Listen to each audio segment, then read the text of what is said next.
let's get started. Call the meeting to order. Hello, everyone. As is usually our tradition, we start out with how we're going to conduct the meeting so everyone's on the same page. So I'll read the opening line on that. So good evening. This is the regularly scheduled August 24th meeting of the Geneva Planning and Zoning Commission. I am Scott Stocking, Chairman of the Commission. Tonight, for the benefit of those in the audience, I'm joined by Rebecca Hallman, Commissioner Adam Miskiel, Commissioner Tom Moran, Commissioner Michael Slifka. Mim just walked in. Hi, Mim. Commissioner Mim Evans, Commissioner John Mead, Community Development Director David DeGroot, City Planner Matt Busing, Assistant Planner Jesse Muncie, and City Attorney Scott Fritzen. Planning and Zoning Commission meetings are aired live on the Geneva Broadcast Network, which can be viewed on Comcast Channel 10 and AT&T UVerse Channel 99, Metronet Channel 93, and City's YouTube channel. This evening, the Commission will continue a public hearing on site plan review from our July 27th meeting for agenda items 5A and 6. As chairman of tonight's meeting, I will guide the public, the applicant, and the Commission through the public hearing process, which is outlined in the back of the agenda. Please see this for further details. Agenda item 5A regarding the request from Venture Park Project will begin with the Commission reopening the public hearing. Again, it's continuation from the public hearing from the 27th meeting, July 27th meeting. And we'll get an updated report from staff regarding questions that are raised during the July 27th public hearing. The applicant will then provide an opening statement and overview of their request. Commissioners will have the first opportunity to ask questions and make comments. This will be followed by public comment and testimony regarding the requests. Audience members will be called upon in person to give an opportunity to comment. We ask that you state your name and your address when it is your turn to speak. If your comment has already been made or your question has already been asked, it is not necessary to repeat it. Remind members of the public to refrain from veering off topic and direct comments that are germane to the requests being considered. When public testimony is ended, the applicant will have an opportunity to answer questions or respond to any comments made by members of the public. Following the applicant's rebuttal, additional questions or comments may be stated by the Commission, but public comment will not be reopened. The public hearing may then be closed, followed by Commission deliberation on the requests. Any person speaking during the public hearing agree to understand that everything they say will be considered sworn testimony and affirm to tell the truth, the whole truth, and nothing but the truth. As a friendly reminder, item 6A regarding the site plan review for Venture Park project does not require a public hearing. However, the members of the public wishing to make comments or ask questions regarding these items may do so during the public comment portion of the meeting on the agenda on item number 7. In order to keep with the quality of the meeting broadcast, I remind all commissioners to mute themselves, which they do pretty well, when addressing the Commission, except when addressing the Commission. Commissioners are also encouraged to state their name prior to speaking and prior to providing roll call vote to better assist our record keepers. For example, Stocking, yea, nay, or abstain. Okay, any questions? That's how we're going to proceed this evening. Okay, if not, Anna, will you please call the roll? Mead. Here. Mead. Evans. Evans here. Slifka. Slifka here. Holloman. Holloman here. Madaskil. Madaskil here. Moran. Moran here. Stocking. Stocking here. All right, next item is the approval of this evening's agenda. Move to approve the agenda. Slifka. Second, Evans. Moved and seconded, all in favor? Aye. Opposed? All right, next item is approval of our last meeting, July 27th, 2023. Moran moved to approve the minutes. Madaskil second. Moved and seconded, all in favor? Aye. Opposed? All right, so we'll move on to public hearing items. Public hearing 5A, Venture Park, continued from the July 27th, 2023 meeting. Requests for a comprehensive plan amendment from commercial to industrial. and a zoning map amendment upon annexation of the proposed project from RR Rural Single Family Residential to I2 Light Industrial. The location is PIN number 12-12-300-071, and the applicant is Venture One Acquisitions LLC. Okay, Matt, I understand you have a few things on the record. Yeah, we have a couple things to add to the file here. We have a staff presentation, and then we also have an updated applicant presentation. Just both of those will be added to the website tomorrow. We have 4 letters of public comment. Commissioners, they've been posted on the website, emailed to you, and then I also have the physical copies for you as well. Our first letter was received August 22nd. It's from James Crowley. Second letter was from August 24th from Jason Patterson. The third letter from August 24th from Jeff Mansfield. And then the fourth letter is from August 24th from Jeff Cameron. All right, very good, thank you. All right, so we're going to hear from our assistant planner, Jesse Muncy.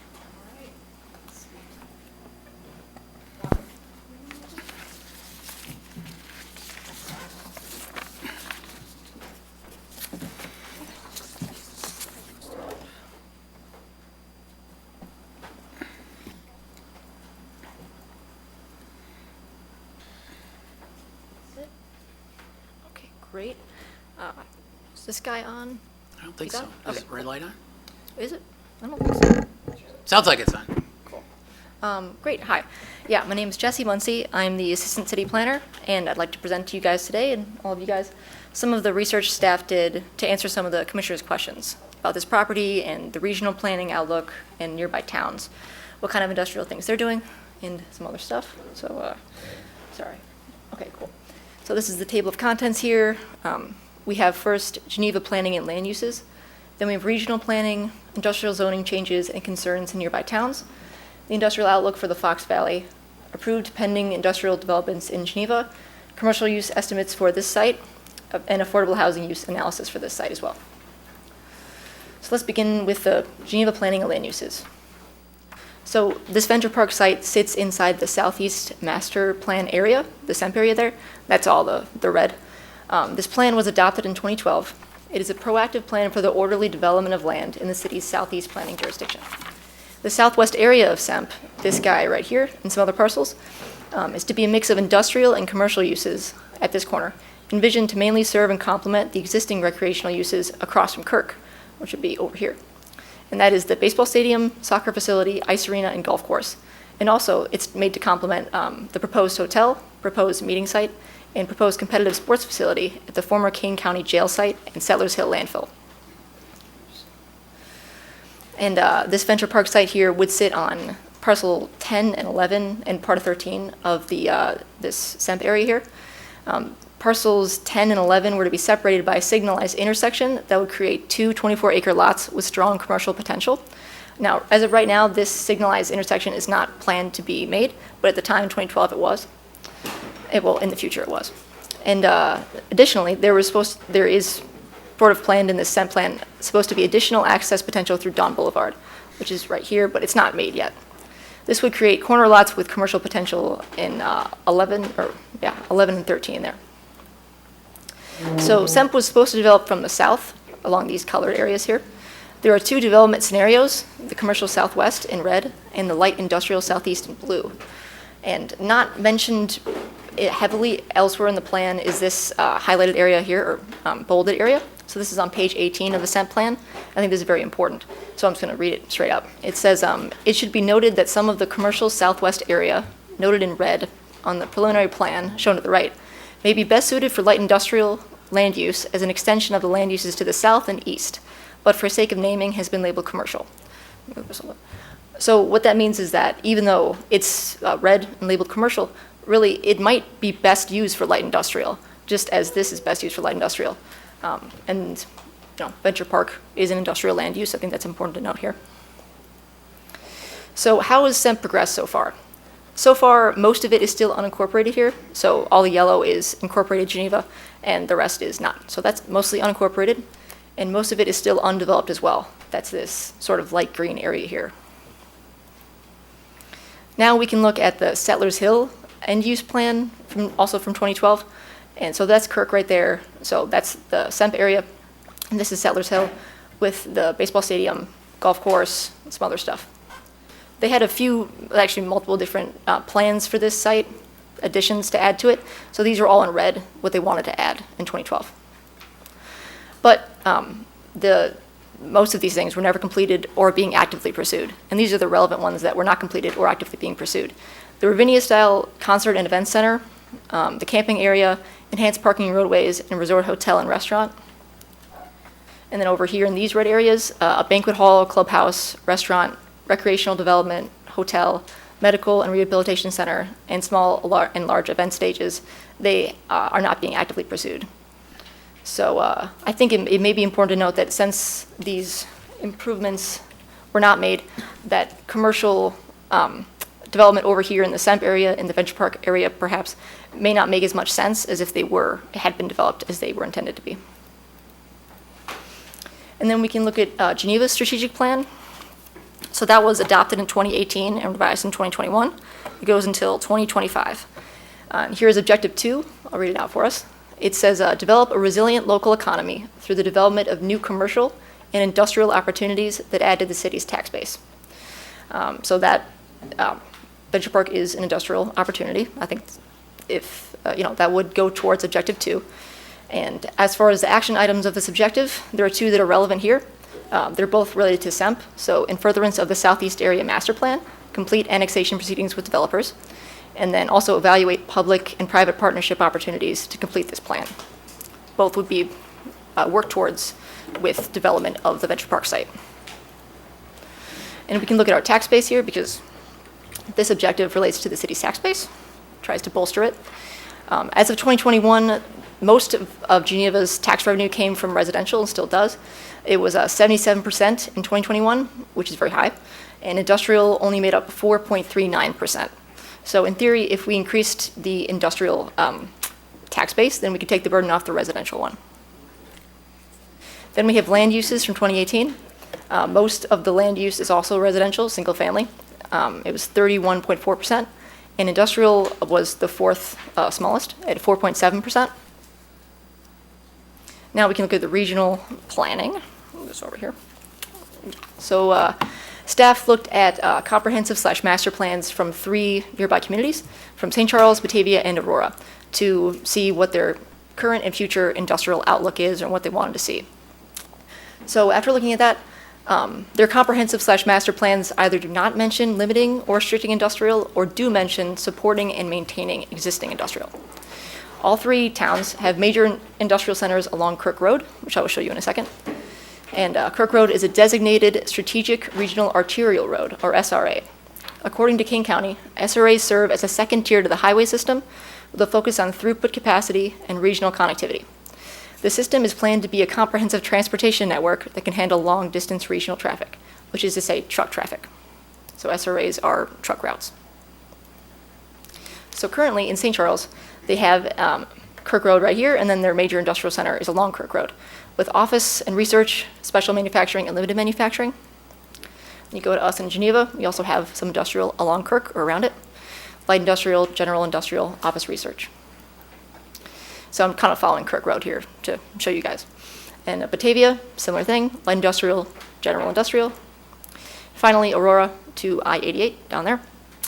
They have some industrial as well. Office research, light industrial, manufacturing, research and development. We can look at St. Charles' transportation plan to see that you can't really read it here, but that says it's an SRA route, these heavy red lines. So Kirk Road is designated an SRA there, so is 64 and Randall Road. Batavia's transportation plan also shows Kirk Road as an SRA route, as well as Fabian and Randall. And then if we look at Kane County's Department of Transportation 2050 plan, just to reiterate like a fifth time, Kirk Road is an SRA road, according to them. They also identify an important north-south SRA route here, which I've highlighted, that constitutes roads of Farnsworth, Kirk, Dunham, and Illinois 25, and it connects Route 88 to I-90. And that's where Venture Park is, right there in the star. So Kane County plans to widen this corridor over time. Over here by St. Charles, it'll be widened to 3 lanes, in the middle to 4 lanes, and along Kirk and Farnsworth to 6 lanes. And I think it's important to note this is a long-range plan, so to 2050. So even if there aren't immediate plans to widen this corridor, Kane County has said that when warrants are met, Kirk will be expanded. Also important to note is Couts Road here. So a reconstruction/widening is planned for this, and that's where Venture Park is. That's Couts Road. This is a regionally significant improvement, jointly pursued by Geneva, St. Charles, DuPage Airport Authority, and Kane County. So the improvements include replacing the pavement, mitigating drainage issues, trail connectivity, improve safety measures, support economic development, and also enhancing freight mobility. Then we can look at industrial zoning changes and concerns in nearby towns. So I know the commission knows that Naperville further restricted one of their industrial zones. So I think you guys wanted us to look at other nearby towns, see if they did similar things. So staff looked at 22 towns of either comparable size and makeup, the kind that we send out surveys to. We have questions about zoning, what kind of things do they do, and then also towns that are just nearby us. So after looking at that, really only Naperville has further restricted their zoning in recent years. And what did they change? They are altered. They altered their Office Research and Light Industry District, ORI. The stated intent of this district is, I'll read from here, the ORI Office Research and Light Industry District is intended to provide an environment suitable for and limited to research and development activities, engineering and testing activities, office uses, warehousing, and limited manufacturing that will not have an adverse effect upon the environmental quality of the community. So basically, yeah, what it says, Office Research and Light Industry. How did it amend it? Well, now it says uses which do not align with the intent of the ORI zoning district are no longer included as permitted or conditional uses, including but not limited to warehouse and storage facilities and manufacturing above certain size or percentage of the building's gross floor area, fulfillment centers, cross docks, low nuisance industrial activities, sales and storage of building materials and products, food manufacturing, packaging, processing. Also talks about off-street loading dock sizes, life science facilities, and data centers. And just to put it in context a little bit, so Naperville has 3 different industrial districts: research and development, office research and light industry, which they amended, and industrial. Industrial is obviously the most intensive of the 3. Geneva also has 3 different industrial districts. It is office research, light industrial, and general industrial. Then we can look at the industrial outlook for Fox Valley. I know you wanted us to look at what the other towns had recently added as far as industrial developments go. So staff called the planners from these 4 different towns, St. Charles, West Chicago, Batavia, and North Aurora, to see what they added in the most recent years. They gave us from 2020 to 2023. St. Charles, let's start with that one. It's the dark purple. They only added 1 very recently, in Pheasant Run. It's pretty large. It's 1.1 million square feet. West Chicago added 17 over the past 3 years. And these are just approved, not necessarily built, but most of them are built. And then North Aurora over here added 4, Batavia added 5. And then we can look at Geneva. What did we approve in the last 3 years? We approved 4. So as far as compared to what the nearby towns have approved in the last 3 years, we're pretty much in line with what they have. West Chicago's kind of an outlier as far as 17 goes. And how does the average square feet of these, average building square feet of these developments, how do they kind of compare? And what I mean by that is, like, if one development has 4 buildings, I'm gonna take that entire 4 buildings, add them together. That's what I'm calling the one development square footage. And so the average square footage of a development building for Geneva, or all the buildings in development, sorry, is 475,000. St. Charles, there's only 1, so it's, it's kind of outsized, 1.1 million. West Chicago is 263,000, North Aurora 566, Batavia 275. So Geneva, right in that range. That's pretty good. We have some in review too, but I'll go more in depth on that in the next slide. I also just wanted to show you kind of where everything lays out. Pretty similar area here. That's the county line, DuPage, Kane County, Kirk Road's right there. So now we're looking at approved and pending industrial developments in Geneva right now. We have the 4 that I mentioned right there, and then we have 5 that are pending, including Venture Park, 4 that aren't Venture Park. So we can look at what we added. We have 2 brand new ones, H and E. and then 2 expansions. So G is an expansion, General Mills expansion. This is a 53.61 acre site. The first building was made in 98. The expansion is in 2023. And then the FONA expansion, F here, 13.62 acre site. First building was in 2003, expansion in 2021. So both of those are about 20-year-old buildings that they just added to. And then the brand new ones, H here is Fox Valley Commerce Center, 75 acres. That's just the site, approved in 22. And E here, Geneva Route 38 Logistics Center, about 20 acres, approved in 21.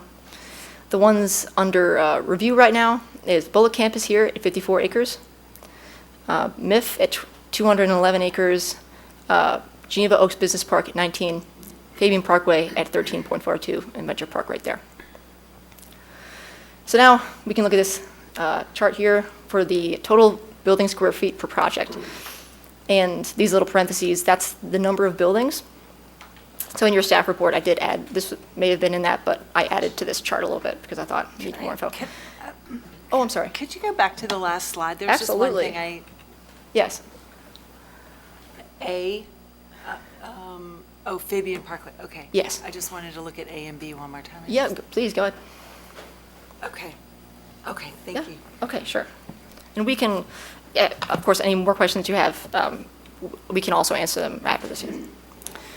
So yeah, now the total building square feet per project.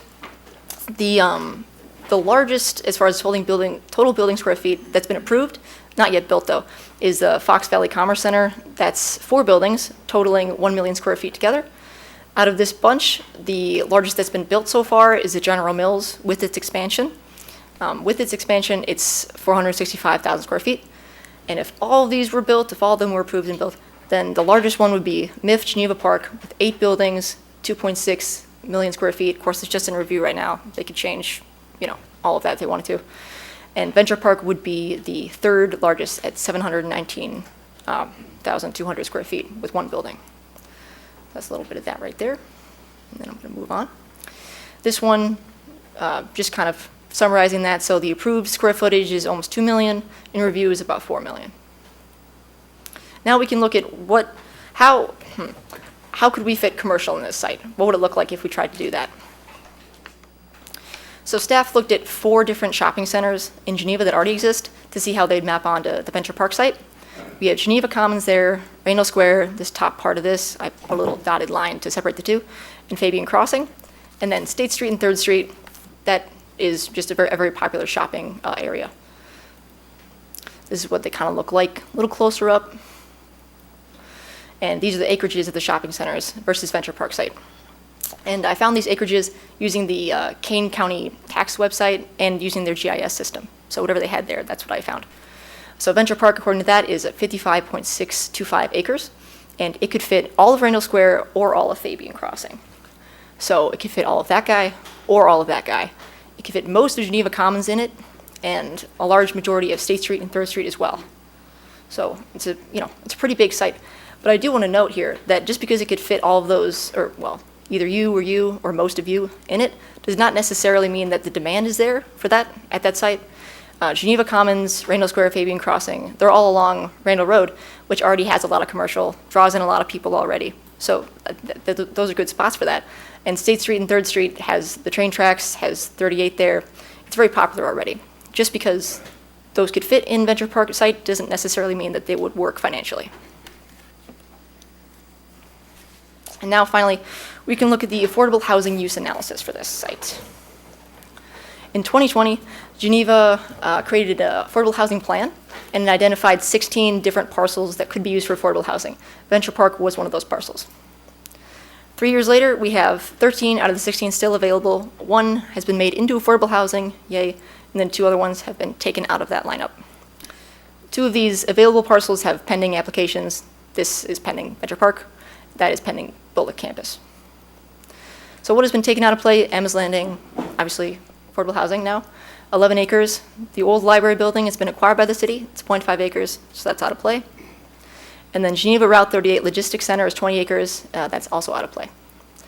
Then we have a few others here. Former Citron site. These are all around, 2.5 acres. Former Duke and Lee's site, for example. These are around 1 acre, 1.5.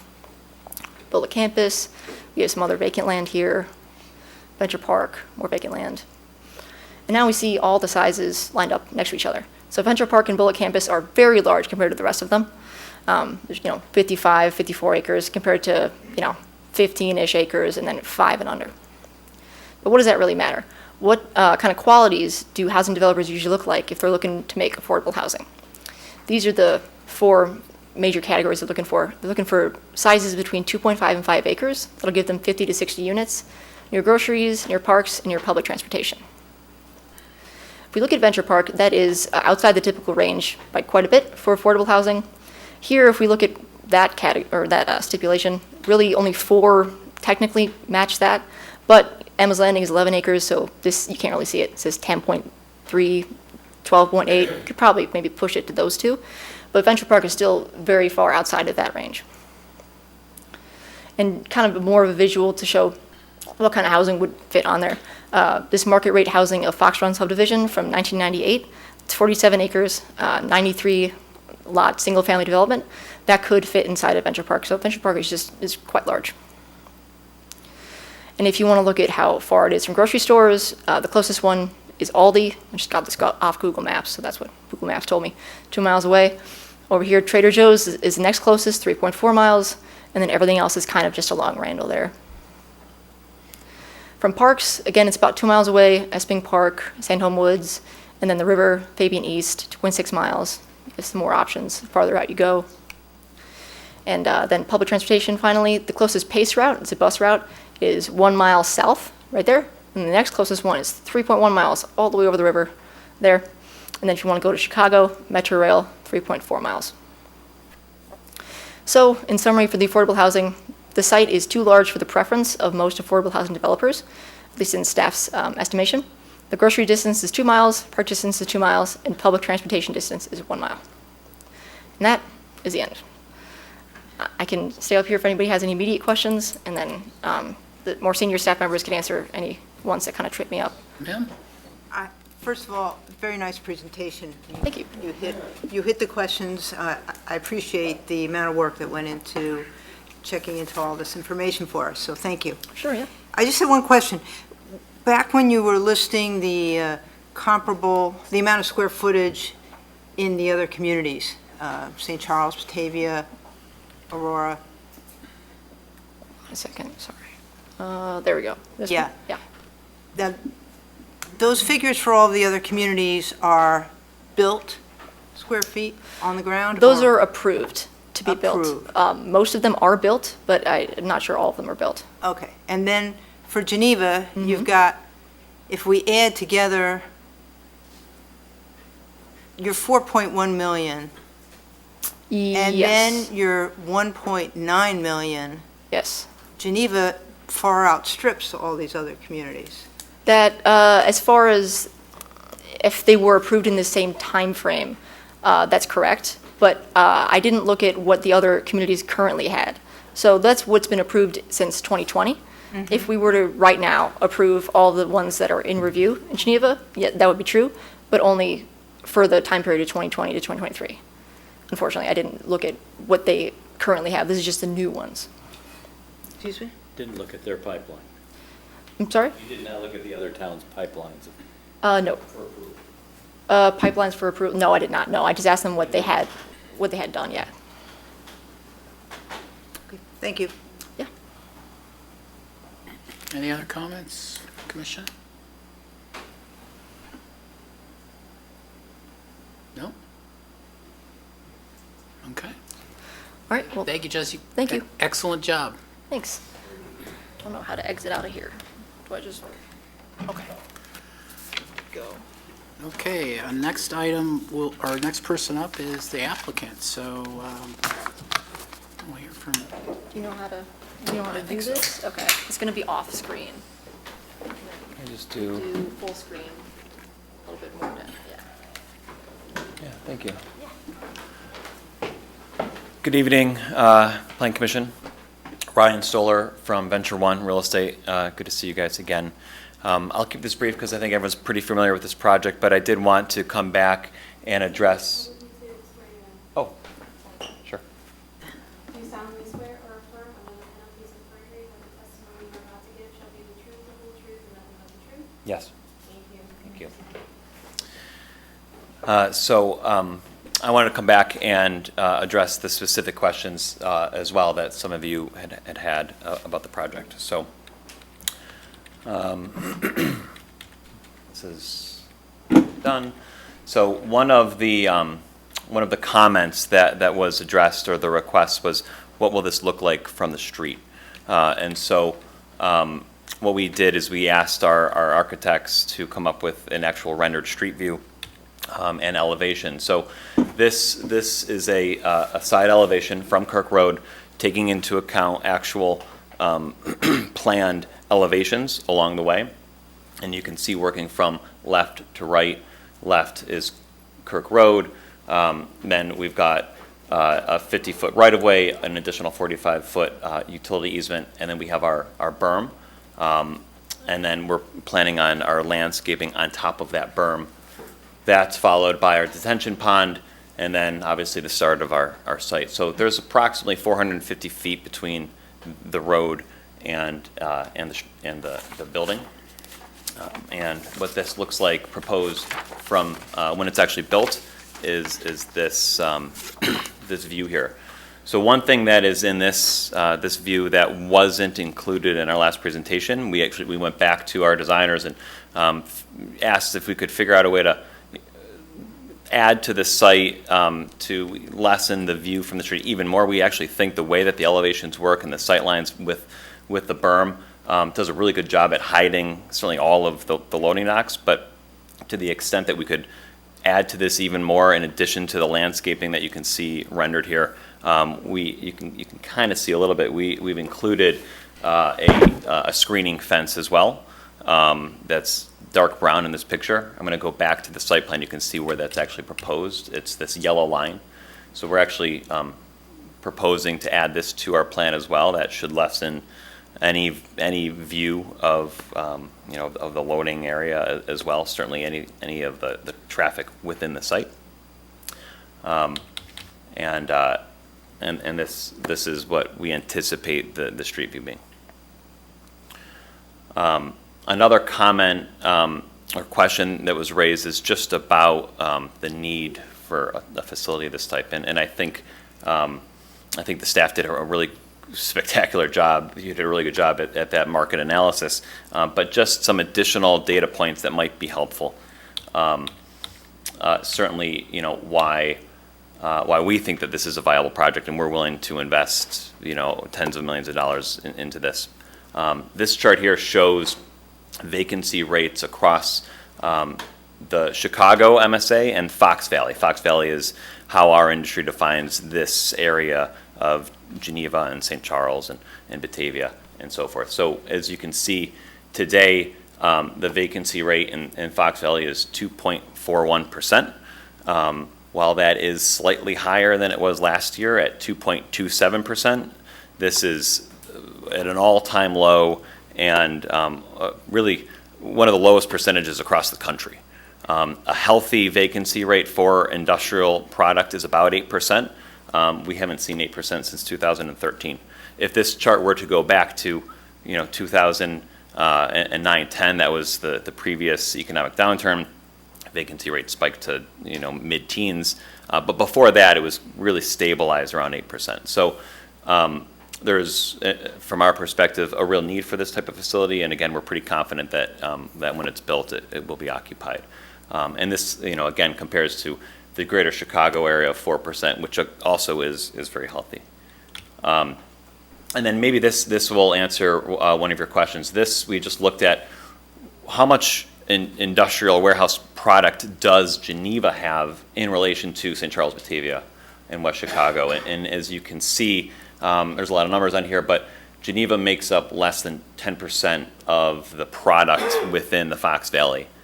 Geneva has approximately 3.7 million square feet. This is after the new development that was recently completed that raised it from 2.9. The Fox Valley in total has approximately 39 million square feet, and then all of Chicagoland has 1.3 billion square feet, so obviously a large market. And then the table below just shows annual absorption. So this is how much space is leased every year by square footage, both in Fox Valley and Chicago. And as you can see, historically, the Fox Valley has leased about 1.5 million square feet of new product that has been built. Chicago, about 30 to 40 million square feet. And this is important because if you look at what's being built right now, this is, again, projects under construction. In Geneva, we included number 5 on there, which is technically Batavia, but it's right across the street, so we thought it was relevant. And of this product under construction, there's about 1.5 million square feet available. Some of it, as you can see all the way to the right, is still under construction. About 1 million square feet of it is under construction. This product typically doesn't lease until it's complete.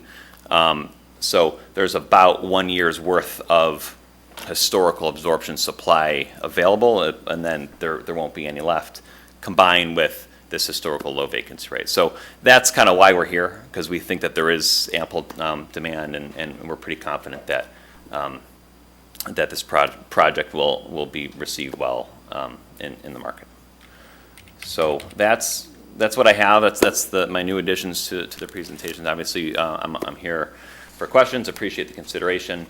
Looking forward to the community comments. And yes. The slide, I think it was the second to last one, about the comparison of the square footage in Geneva, Batavia. Yes. Yeah, so I was curious, is there a way to see, probably not this evening, but proportionate to the size of each town? Would you say current, like, to me, Geneva is a smaller physical area compared to St. Charles, so the numbers are to me, it sort of distorts the numbers to compare Geneva to St. Charles to Batavia, because it's not apples to apples. It's apples to grapefruits, and you know what I mean? Sure. So is there a way to look at the proportion? I'm sure that, yes, there's certainly a way to. I mean, I guess when I look at that, I feel like it's a little bit skewed. It looks like, oh, well, yeah, Geneva has less, but when you take it in the context of what we have total, if you looked at the proportion versus the actual numbers, then it would paint a different picture. Does that make sense? Just as far as the total inventory, I guess. But anyway. Okay. Sure. This is my partner, Mark Good, Okay. also bench one. Probably get to swear in. Mark Good. Mark Good.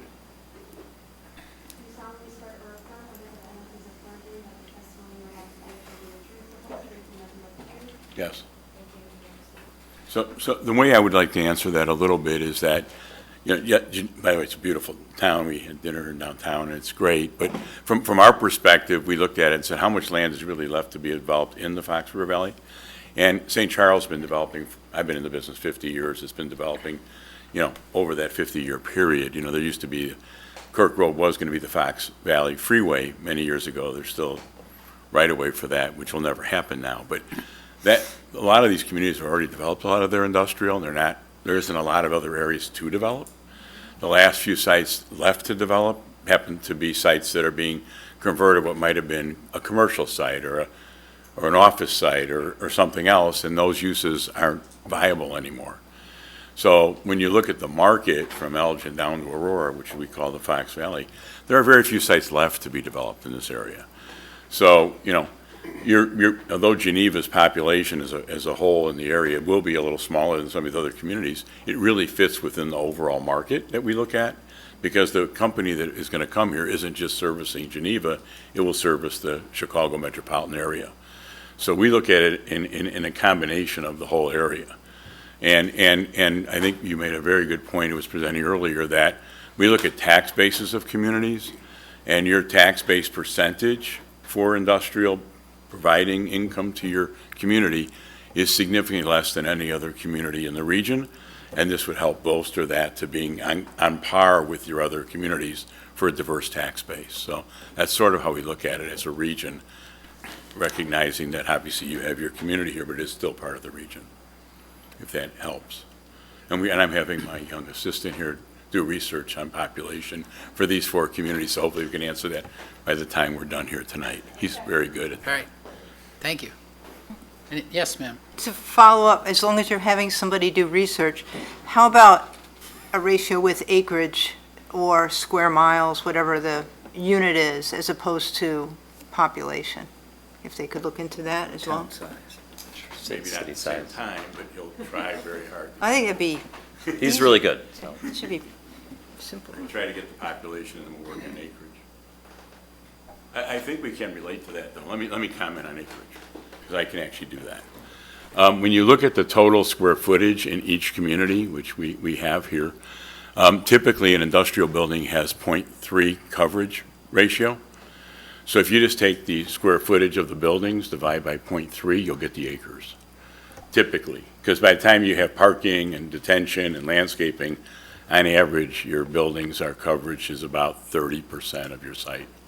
I was referring to the percentage of the size of the community that would be designated for this use. I think Rebecca might have been getting at that, rather than a ratio to population, how much of our land area will be devoted, because it's in the land area that Geneva is significantly smaller than the others, more so than in, it is smaller in population, but not all that much for Batavia. I don't know how big West Chicago is, but the land area of Geneva is much more constricted than, say, if you look at St. Charles, and I would imagine those other communities as well, so, We'll look into that. Thank you. thank you. Any other questions to the applicant?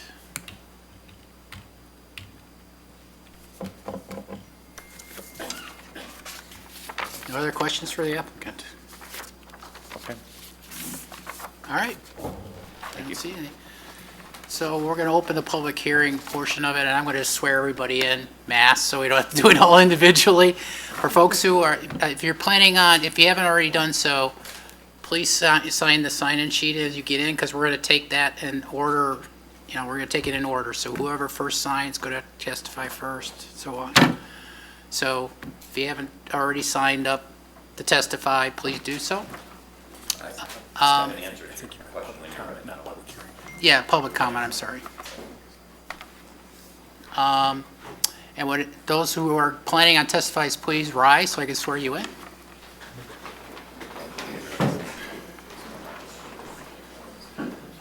Do you solemnly swear the testimony you're about to give is the whole truth and nothing but the truth?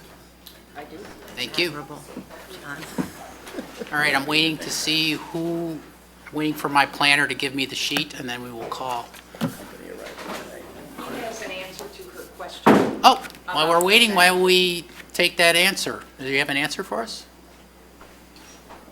Sorry. If we have a time, please come before. We're retrieving the sheet, so we have a little time. Yes. So in answer and your question of community size, and this is quick and from Google, but Geneva, the size of Geneva is approximately 10.2 square miles. Batavia is 10.8 square miles, so approximately the same size. St. Charles is 15 square miles, about 5 square miles larger. Thank you. That helps. Yeah. Yeah, it does. Thank you. Sure.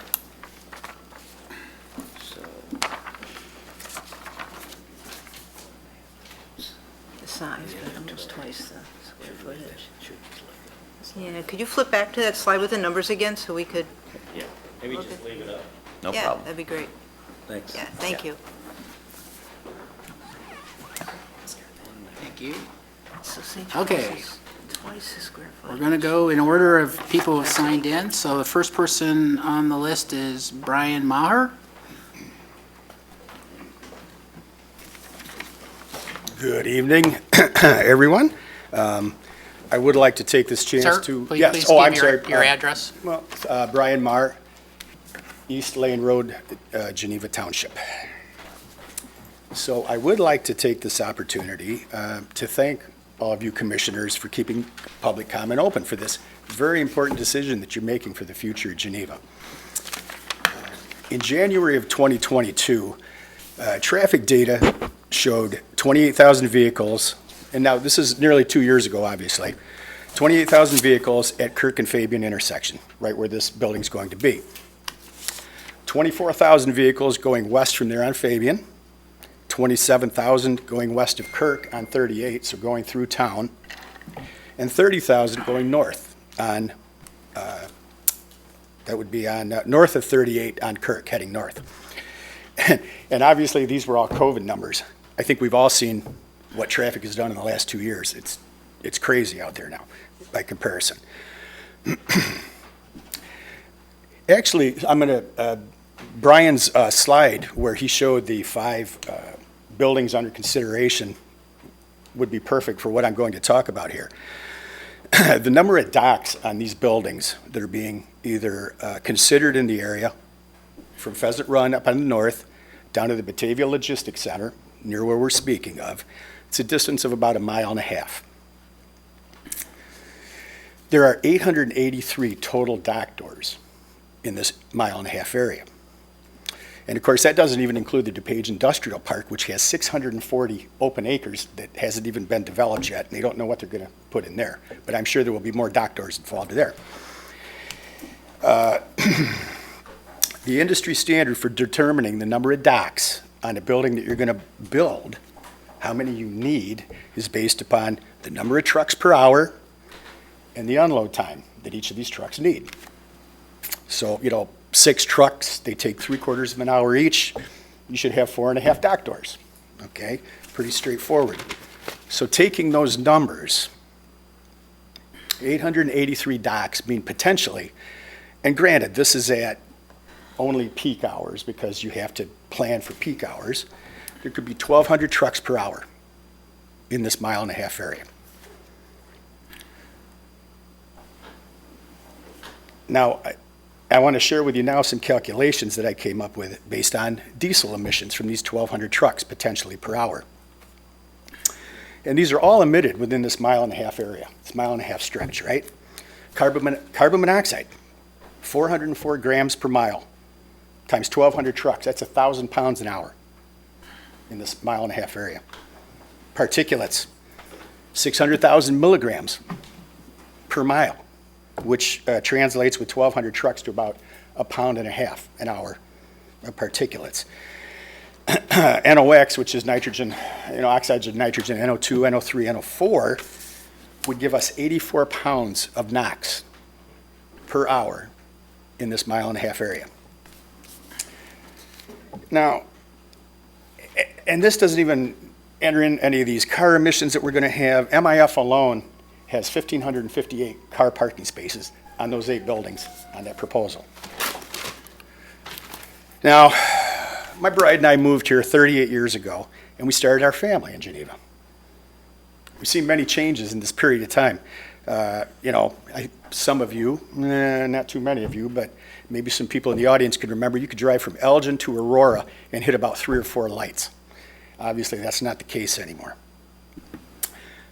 This corridor has been a benefit to the city of Geneva. No doubt about that.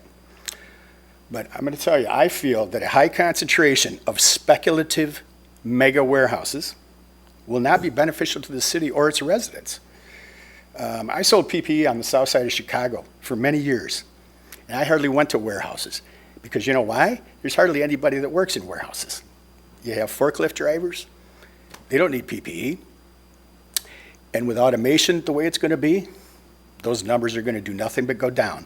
So all this talk about all of the employees that will be employed and all the tax revenue that we'll appreciate from this, I don't buy it. The contaminant concentrations and traffic increases will not be limited to the east side, where we're at.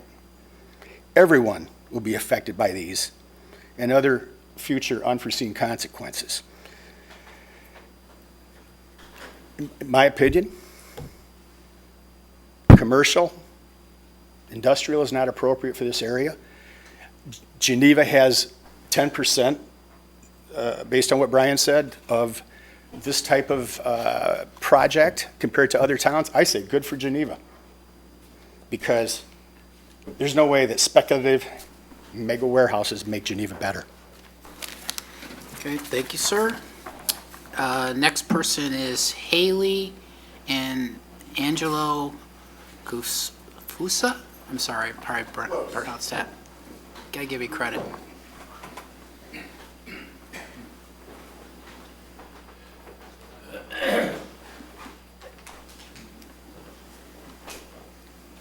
Angelo Gelfuso. Very, very good, though. Close. Thank you, Jess and Brian, for the numbers that you guys provided to us today. Very insightful, I think, for the entire group and for the public record to be able to look at that and have a good level of context to have this conversation facilitated with. That being said, what I would like to bring to the public forum here today is not number-based. It is very much so community-based, because that's what Geneva is. It's a community. So I drive for a living, and I was driving home today, going through Sugar Grove, and they have signs all through Sugar Grove as well, saying to go against and vote against the warehouses that they were trying to build there as well. This is not a unique problem to Geneva. It is something that communities all over the area are trying to fight for the very same argument of people are saying, hey, we're low, we have space to develop. Well, one, having space and being able to does not necessarily mean that we should, because just because we can doesn't mean that we should. But also, the opportunity cost that we are costing ourselves is something to be considered. Now, the other thing I think that we can all relate to is 3 years ago, our world changed. And when you drive around Geneva in 2019, and when you drive around Geneva today in 2023, something that can be said about our beautiful town, that cannot be said about much of the nation, is that beautiful 3rd Street, is that beautiful locally owned businesses that survived the world changing in a really drastic way. What undercuts that? Bringing in large warehouses, bringing in outside corporate investments in industrial parks that undercut local businesses. When we look at the taxable revenue that was shared earlier this evening, a majority of it is residential, which I think is a wonderful thing. Not only because it shows that the money is in the people, but also because it shows where we can go in the future. When we take a look at a more diverse tax base, what we're actually limiting is the ability for the community to grow on a people basis. Not to mention, if you look at it from just the community, no one comes and visits Geneva, which has been consistently ranked in the top 100 places to live in Illinois, and is highly ranked across the nation as well, and says, look at all these warehouses. And we have gone down that road a little bit. If you drive just a little bit further down 38, you can see the empty warehouses that are already pre-existing that we do not need more of. That, as we saw with the drawings from Venture 1, require 6+ retention ponds to account for the water that they're displacing because of the size of the buildings. It is not something that we're looking to include in the community. I think it hurts the community and the future outlooks for people wanting to live here. As Jess pointed out, it's something in a plot of land that is too large for most developers to want to build more affordable housing. But housing, residential area, that is where the money in Geneva lies. It's where it will continue to lie, and is what draws people to our beautiful town.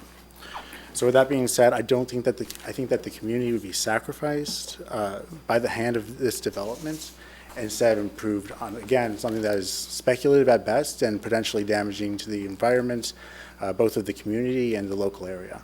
Thank you. Thank you. Okay, next person, I'm sorry, I can't see the first name, but it's Gelante, I believe is the last name. It's 2709 Royal. Is that you? You're part of them, okay, so that's all right. I did the same thing too. I'm on the list. And where are you, sir? Equally difficult last name to read. Okay, we'll get to that. Meg Boosie, I think it is? Close, but God, I'm just not batting well enough. Mag Bussey, but Okay. it's close enough. I'm 859 Old Kirk Road. Brian, my neighbor, basically covered the majority of it, but what I would like you guys to really consider is MIF is building an incredibly large industrial park. And then we have the interesting thing that went on the north side of 38. We need to make sure that we maintain the beauty of Geneva. And big boxes are not really the answer. 700,000 square feet is just a monstrosity. The only thing that can really go in here, it's not industrial, it's logistics. The two buildings south of 64, across from Target, that are currently unoccupied are going to be logistics. And the business development director in St. Charles kind of said that apologetically, because it just increases the traffic, it increases the insanity on our roads. Granted, we're going to 6 lanes on Kirk Road, but could there be development that would allow for park space, that would allow either affordable housing or housing? God help us, give us a sidewalk. It's rather interesting. There is supposed to be on the tracks going over, when they build the new track, the new road over the tracks, we're supposed to have a pedestrian access from the ballpark to 38. And that will be the first pedestrian access that we have. They have built pedestrian access in front of the ice arena. But that is we don't have any of that. That's one of the limitations of building either affordable housing or any type of housing there. Even multi-unit housing, we have no housing. All of these places that are going up, there's no place to put these people. And our prices have increased in Geneva on residential housing immensely, over 20% this year. And on some of the research I've done, in the last 3 years, we've gone up 150% on some of these homes between Geneva, St. Charles. So there's no place for people to live here. It's just prohibitively expensive. You can take a look at this big parcel and see what other avenues might be available to us. If you're expanding the roadway, if you put in pedestrian access, there's other space that you can do. The only reason there's no Pace bus stop is there's no people. There's corn. You know, why come up 60, or why come up Kirk Road? There's no people to ride. We're going to have a brand new train station. We're going to have 3 lines on the train. So it's just a consideration. We've got MIF. We've got what's going on in St. Charles. We've got what's going up in Batavia. Do we really need 700,000 square feet right on one of our main corridors? Because the traffic's going to be just insane. Thank you. Thank you. Next person is Ryan Stoley. That's you, okay. And then Gage, that's it. Okay. You guys are good at signing. You're all signed and accounted for, so that's it. Jeff? Okay, I'll skip you. Mark Sartell, I'm sorry, I can't look at, but It might be me. that's you? Mark, no? Good. What's the difference? I'm gonna yield my time. You're gonna yield your time. Okay, Make Mark good. Mark Good? Okay. Is it Mark Goodall? That's me. That's you. Then there's Brian, I think it's Brian. Krish, starts with K, 506 Easton Avenue. Sorry, I'm having a hard time reading it. Clang. He's their partner. He's in this deal. Your name? You don't need to be Brian- sworn in. Brian Kling, Thank you. 506 Easton Avenue. Perfect. Thanks for the presentation, it was great. It was very in-depth and comprehensive, and I just took some notes as the presentation was going, and given that I do live in this community, my wife and I have 3 children here. We've raised them here for the last 13 years. I have a junior in high school and 2 at the middle school, and for a lot of the concerns that you've raised, safety is a very big concern for me, in this community. I support this development. I support this development because we need this development. We need it for support of our tax base. And I won't be redundant to all the studies that have been shown, but, I'd really encourage all of you to really look at the factual data that has both been done by your staff as well as by the applicant. I don't show up for a lot of hearings, but I do get frustrated when I come to hearings, and oftentimes, there's information about fear-mongering or what might happen or what could happen. And I think we need to look at the data and what the data truly shows. I try to pay attention to what's going on in our communities around us as well. And I also noticed what happened in Naperville. I'm not sure who picked that up, but they did make a slight adjustment to their zoning under the ORI. I think it's important to note, though, Naperville is welcoming industrial still. They have plenty of sites that they would love to see more industrial on, including big box. And that's all supported by way of, if you were to call their city hall, they could direct you to those sites. The sites that they did decided to focus on for a change of their zoning for purposes ORI were existing developed properties. It was the INEOS BP campus, that's research and development. There was an applicant that was looking to tear down the campus. There was the Alcatel-Lucent campus, also existing development. But Naperville continues to welcome industrial. So when we look at that study and we try to understand what are our other communities doing, I think it is a pretty good representation that in terms of existing land, all of the communities in that study are still welcoming industrial.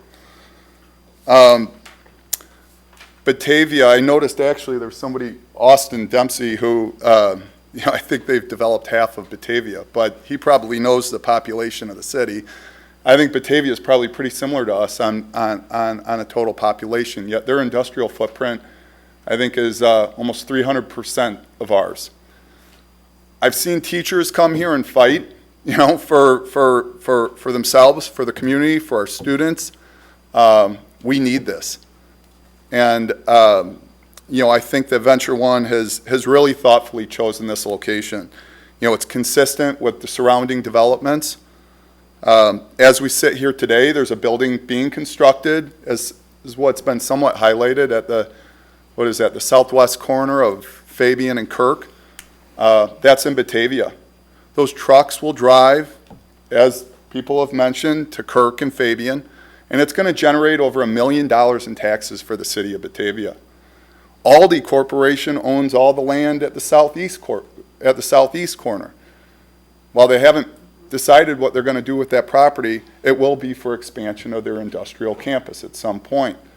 There's a garbage dump. I grew up in St. Charles. I moved my family here. There's a garbage dump across the street from this site.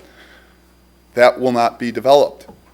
I think it's been thoughtfully chosen in terms of really the surrounding area right at the Kirk and Fabian intersection. And I think our residents, myself, my family, and everybody in this community needs this and is going to benefit from it. So, thank you. All right, thank you, sir. All right, David Waldensack, I think his last name. David? This guy comes on. Yes, he does. David Walenziak, 578 Lexington Drive. I'm going to try to go through my notes here just so that I don't repeat. One thing that was, by the way, commented from the last meeting, and I know that was just a draft, that I didn't want to see any warehouses right up to the edge of the Geneva border. That isn't what I said. What I have for the last 2+ years always stated I wanted a buffer zone or a transition area along Kirk Road, void of any truck-intensive warehousing. I'm not against warehousing. This is just, I don't believe, the right spot for it. And it isn't that I was excluding commercial or other industrial projects along Kirk Road. I'm a big proponent of the Bullock project, and I believe the projects along the Kirk Road corridor one of the 3 most used roadways in our town, should try to minimize the increase of truck traffic. And it's the car-truck mixture that scares me. I think that's what's going to be the problematic. It should blend in and support the existing businesses and should not be aesthetically undesirable. It should fit in with our quaint little city feeling. And it should support the Geneva culture, what people look at and think of Geneva as they drive through the town. I then looked at I believe it was five sections that were added to the agenda addressing, the first one was the Southeast Area Master Plan, and it said that in the Southeast Area Master Plan, it planned for future development in the city's southeast area. The subject site was identified by the plan for a retail and entertainment node. However, little completed development activity has occurred as the majority of the land remains unincorporated and undeveloped. My response to that is, what action has the city actually done to actively seek out other businesses other than truck-intensive warehousing? If active work has been done, maybe we need a new way to promote other businesses or different people to be looking at how to bring in these other types of businesses.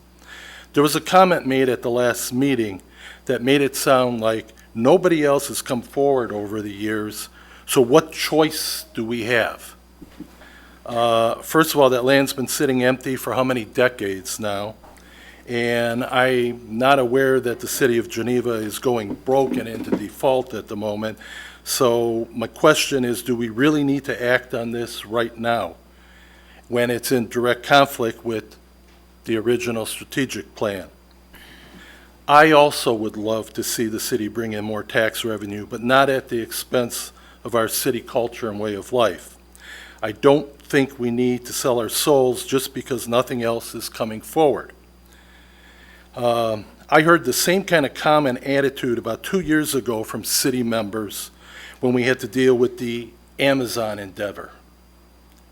But after the storm, guess what? All of a sudden, we had the Bullock Project, which looks like something the city and the residents can be proud of.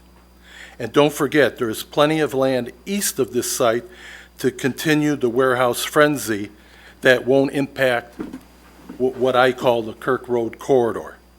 Not that I wouldn't prefer to see parks or something, but I'm realistic. I stood before this very P&Z group and the city council and supported the Fox Valley Commerce Center, which is in my ward and in my subdivision, or by my subdivision, because it didn't directly affect the Kirk Road corridor. It wasn't right along Kirk Road. They did not need Geneva Drive to be extended, and all of the truck traffic would be taken to Couts Road. The builder also made sure to face the good side of the building towards the residential area to the west and build a berm that was 6 to 10 feet high that would block the headlamps at night from the cars that park on that side. So I just want to get it clear, I am not anti-warehouse, I am not anti-trucking. Settlers Hill end use plan, which was item number 2, it was stated that none of the commercial or recreational uses have been developed on the Settlers Hill property, and it talked about all those, the hotels, et cetera. That the Settlers Hill plan influenced the planning of the Southeast Area Master Plan, and that the subject site as commercial may no longer align with the surrounding area's development. My response is, why hasn't anything been developed? That's what I would like to know. And I have this question. So industrial, in this case warehousing, aligns more closely with the existing surrounding area's development? The existing area's development is the Fox Valley Ice Arena, the Strikers Fox Valley Soccer Club, King County's Cougars, the Country House Resident, Rookies Sports Bar and Grill, a spa, Comfort Inn and Suites, and private homes that are to the north and to the east. There's also 2 churches and a Christian arts center. So I'm assuming that lines up more with warehousing. At least that's what I'm hearing. I was also kind of surprised. In fact, I asked a few other people. No one seemed to know about it. I realize it's not in Geneva, but directly to the east of this, there's a fairly nice, large home. And I'm just kind of wondering how that's being handled, because it's right up to the property line of what would be the east side of this warehouse. It looks like it has a in-ground swimming pool, tennis courts, additional 4-car garage. Like I say, so there are homes there, and there's homes to the north of it. So what I'm asking is, what active work has been done by the city to bring in businesses that would more closely conform to the Southeast Master Plan? Another thing that I'm a little concerned about, and I just want to address here, is that the new owner of the Chicago Blackhawks purchased the Steel minor league hockey team that uses the Fox Valley Ice Arena. Are they going to be happy to be overlooking, and in an upward way, a 1,160-foot, almost a quarter of a mile of parked trailers and loading docks directly across from them? Number 3 was the industrial development in the surrounding area. And I won't go in because we've talked about that, but in Geneva, let's see, since 2018, there was 4 industrial developments, 1.5 million square feet, and then these proposed developments totaling 3.8 million square feet. So altogether, we've got 5.3 million square feet, and that's just in our backyard. And those are the numbers that I'm getting directly from the website. Response: of the 4 existing developments, none are along Kirk Road. Of the 5 potential future projects, the only one that is truck-intensive warehousing right along Kirk Road, bringing truck traffic directly to Kirk Road, is the Venture Park project. It also mentions about Batavia building this industrial building at the corner. Again, what Batavia does and what Geneva does, as I drive through Batavia, I look at that city in one way. As I drive through Geneva, I think people have a different opinion of the town, and I'd like to keep that opinion. St. Charles developments, yes, they are building quite a bit there where the Pheasant Run property is, and I know there was quite an uproar. It was in the paper for quite a while when those industrial developments first started. Not only were the residents, but also the other business people in the area were quite concerned on how Kirk Road and the other roads would handle all this additional truck traffic. And the West Chicago Comprehensive Plan, which identifies the future use for industrial. My response: it's an industrial park away from any residential or other commercial businesses. That traffic will not be coming through our area, and I believe it's well thought out and laid out. That is why I'm realistic and will not object to Geneva putting in more industrial warehousing, such as the MIF project along the future Couts Road Extension Corridor. Use Couts Road for the trucking. And none of this development, like the West Chicago, would directly impact the Kirk Road corridor, traffic-wise, truck traffic-wise, or aesthetically. Concerning the occupancy rates for these warehouses, the demand for warehousing may have a high occupancy rate globally right now, but the facts concerning occupancy in the immediate area does not support those numbers. The 2 Fox Valley Commerce and the Route 38 Logistics Center warehouses have no tenants and are sitting empty at this point in time. The Fox Valley Commerce development is holding off on phase 2. 3 out of the 4 large warehouses in the West Chicago Industrial Park are sitting empty, some 2 to 3 years now.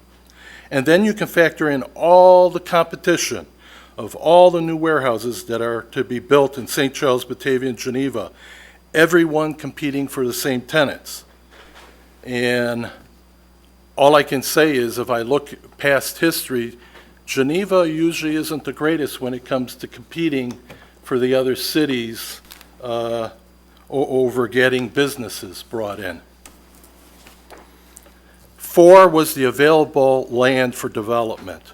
Here, the City of Geneva housing plan was discussed, and it says, based on the staff's experience, developers of affordable housing typically seek sites between 2.5 and 5 acres in size, and that this property is not close to grocery stores or other shopping parks, public transportation.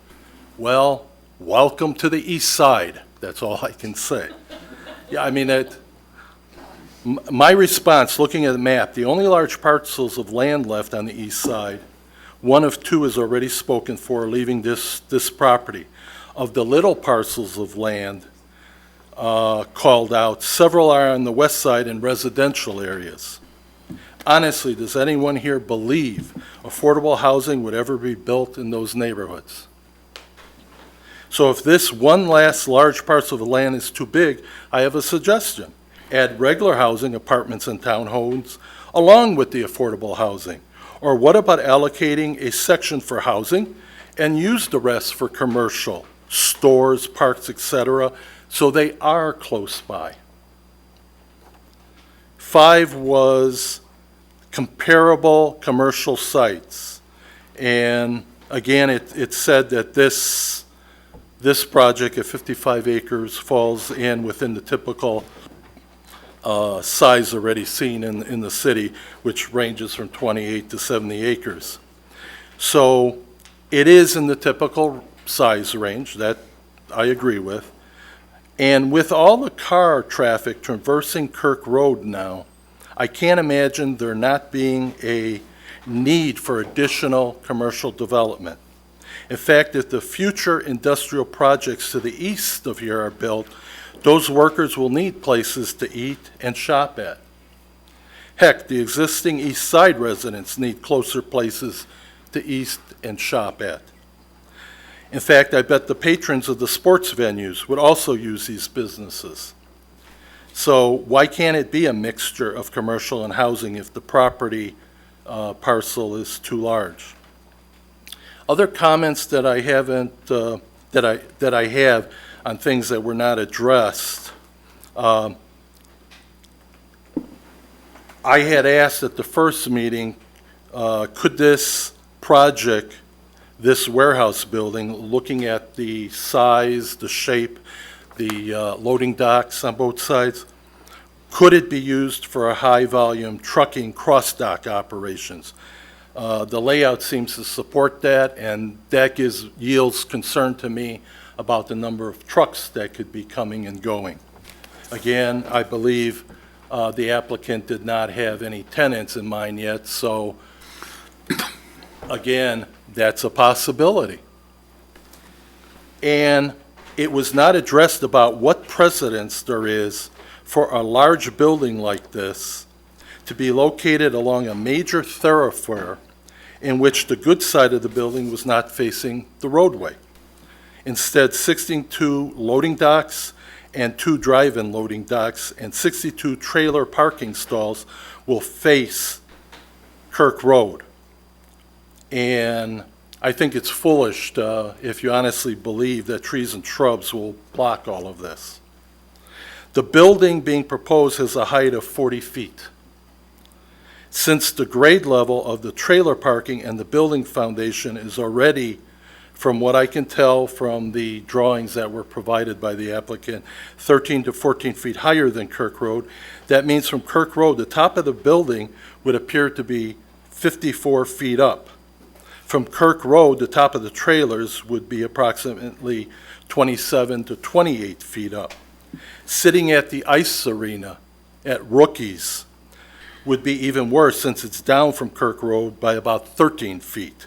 So from ground level at the ice arena rookies, the top of the warehouse building would appear to be approximately 66 feet high.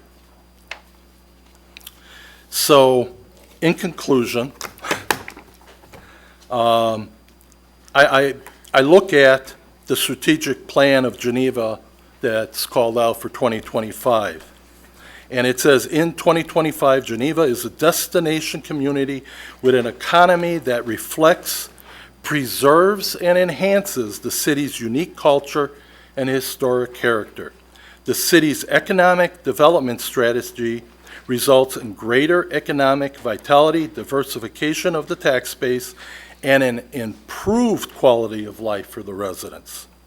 New and redeveloped areas feature greater housing diversity, supporting independent business and large employers alike. Visitors are continually drawn to Geneva as a place to work, shop, stay, and play. And I believe that this strategic plan, when it was written, is meant to include all of Geneva, including the east side. So I'm recommending a buffer zone transition area be kept along Kirk Road as called out for in the strategic plan. I believe there are plenty of other opportunities available for that land along Kirk Road, which would much better match the needs and aesthetics of a quaint little city wanting to preserve and enhance its unique culture and historic character. There's plenty of land left to the east that can accommodate industrial warehousing that would not negatively impact the aesthetics of people driving through our city and would not impact to such a degree the increased truck traffic directly to Kirk Road. We are at a tipping point. If this is allowed, there's no going back. And I guess the questions that I have in my mind is, will the sports and other existing businesses want to stay here? Will we have any land left to build affordable or other housing on? Will we ever have any other shopping available on the east side? Will the lack of parks on the east side ever be addressed?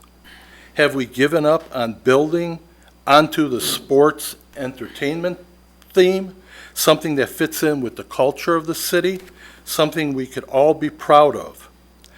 What is the actual long-term revenue benefits from this type of project as compared to other projects when all the negatives are accounted for? And are we really willing to put all our eggs into one basket, a basket called warehousing, or will we play it smart and diversify our revenue base? So again, I am not against warehousing.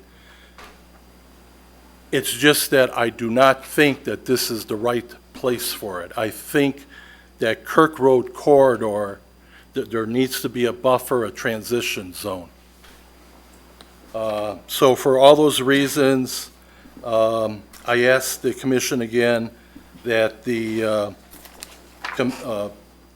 plan amendment not be changed from commercial to the industrial, that the zoning map amendment not be changed from rural, single-family residential to light industrial at this time for this project, and the site not be approved, the site plan. Thank you for your time and attention. I believe this is an extremely important period for the future development of this city. I hope you will look at the big picture and do what is right for the city and its residents. Thank you. All right, thank you, sir. Next person on the list is John Dasher.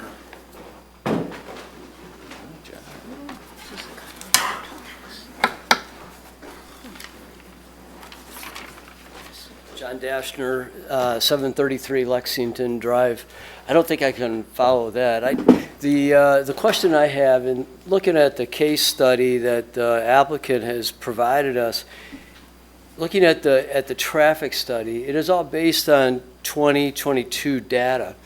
And I think it's important that we ask the applicant to look at incorporating all of these new developments that are occurring to really see and get a quantitative analysis as to how that is going to impact on us. I think it's an important question, and I think that it's something that needs to be addressed, and I would hope that the applicant would be able to provide us that information with some concrete information. Thank you. Thank you. I have Kevin Massino.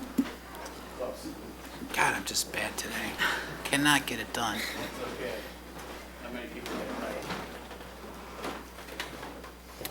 So hi, I'm Kevin Machano, Lexington Drive in Geneva. Just wanted to follow up a couple of the points that were brought up here. And I think, one, you're bringing up the pollutants that are in that area that's going to be generated by all these trucks. And you look across the street from there, I was just writing down, we have the ice rink, the baseball field, the Strikers Soccer, Settlers Hill, cross-country course, everything over there. 90% of those are open-air facilities that are going to be sitting there enjoying the outdoors. And adding all these pollutants coming from a location directly across the street draws concern, in addition to me being just up the street from this location, it's adding all these trucks into this area. The other thing is, I don't know if everyone's aware of it, Rookies just redid their outdoor patio. Going to be sitting across the street from 700,000 square foot facility with trucks beeping all night long, trucks going by, so beeps are going between 97 and 112 decibels, which is pretty loud. Average truck is sounding for 100 decibels. So just add all those trucks coming into that area, sitting across the street from Rookies that just got into there, redid their outdoor patio. We have the baseball field over there. It was just bought by the Blackhawks owner, and they have a patio area out in the back there. So there's some concerns with that there. The other thing that I wanted to bring up is, it was mentioned briefly, is when the original cross-dock facility was not put in across the street from East Side subdivision, we had Bullocks come in. So there are opportunities, as someone mentioned earlier, about other ways to fill that area and go into there.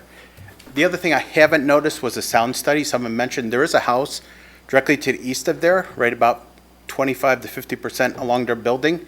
Sounds travel, even the trucks backing into those parking spots, those trucks will be less than 200 to 250 feet away from that house. So you gotta look at what 100 decibels or 112 decibels of a beeping sound of that truck backing up into the building, which reflects sound, and then also facing back into their house of what that will sound like. So there's no sound study that I did here. The other issue is Kirk Road is already above what Geneva's noise ordinance is. When we were looking at that with the cross-dock facility, the numbers that were already being coming off of the noise study is above where Geneva sets the nighttime standards and the daytime standards. So you add in more trucks from this and the other warehouses that are being built, what is Geneva going to do to protect the residents that are out in those subdivisions from this incremental noise? I don't think we want to get big concrete walls like you see alongside the highways, but what is Geneva going to do to protect the residents? And it's been brought up that there's long-term damage that can be done from that. The other thing I wanted to say is, a gentleman brought up about Naperville changing from industrial to commercial. One of the points that they brought up was a tax revenue base that comes off of a warehouse versus industrial. I mentioned at the city council a month or two ago, and it was written up in the Chicago Tribune. There's a large difference of getting office and industrial, or office and commercial versus a warehouse. Numbers were way different, hundreds of thousands of dollars on an annual basis. So do we take any of that into consideration as we look at these warehouses coming in versus pushing other types of buildings? And I think that's it. Thank you very much. All right, thank you, sir. Okay, next person on the list, I can't see the first name, but I think it's McCo, 1568 Kirkwood Drive.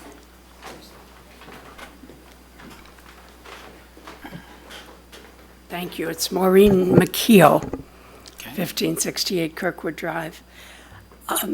I'd ask that you take a step back and look forward.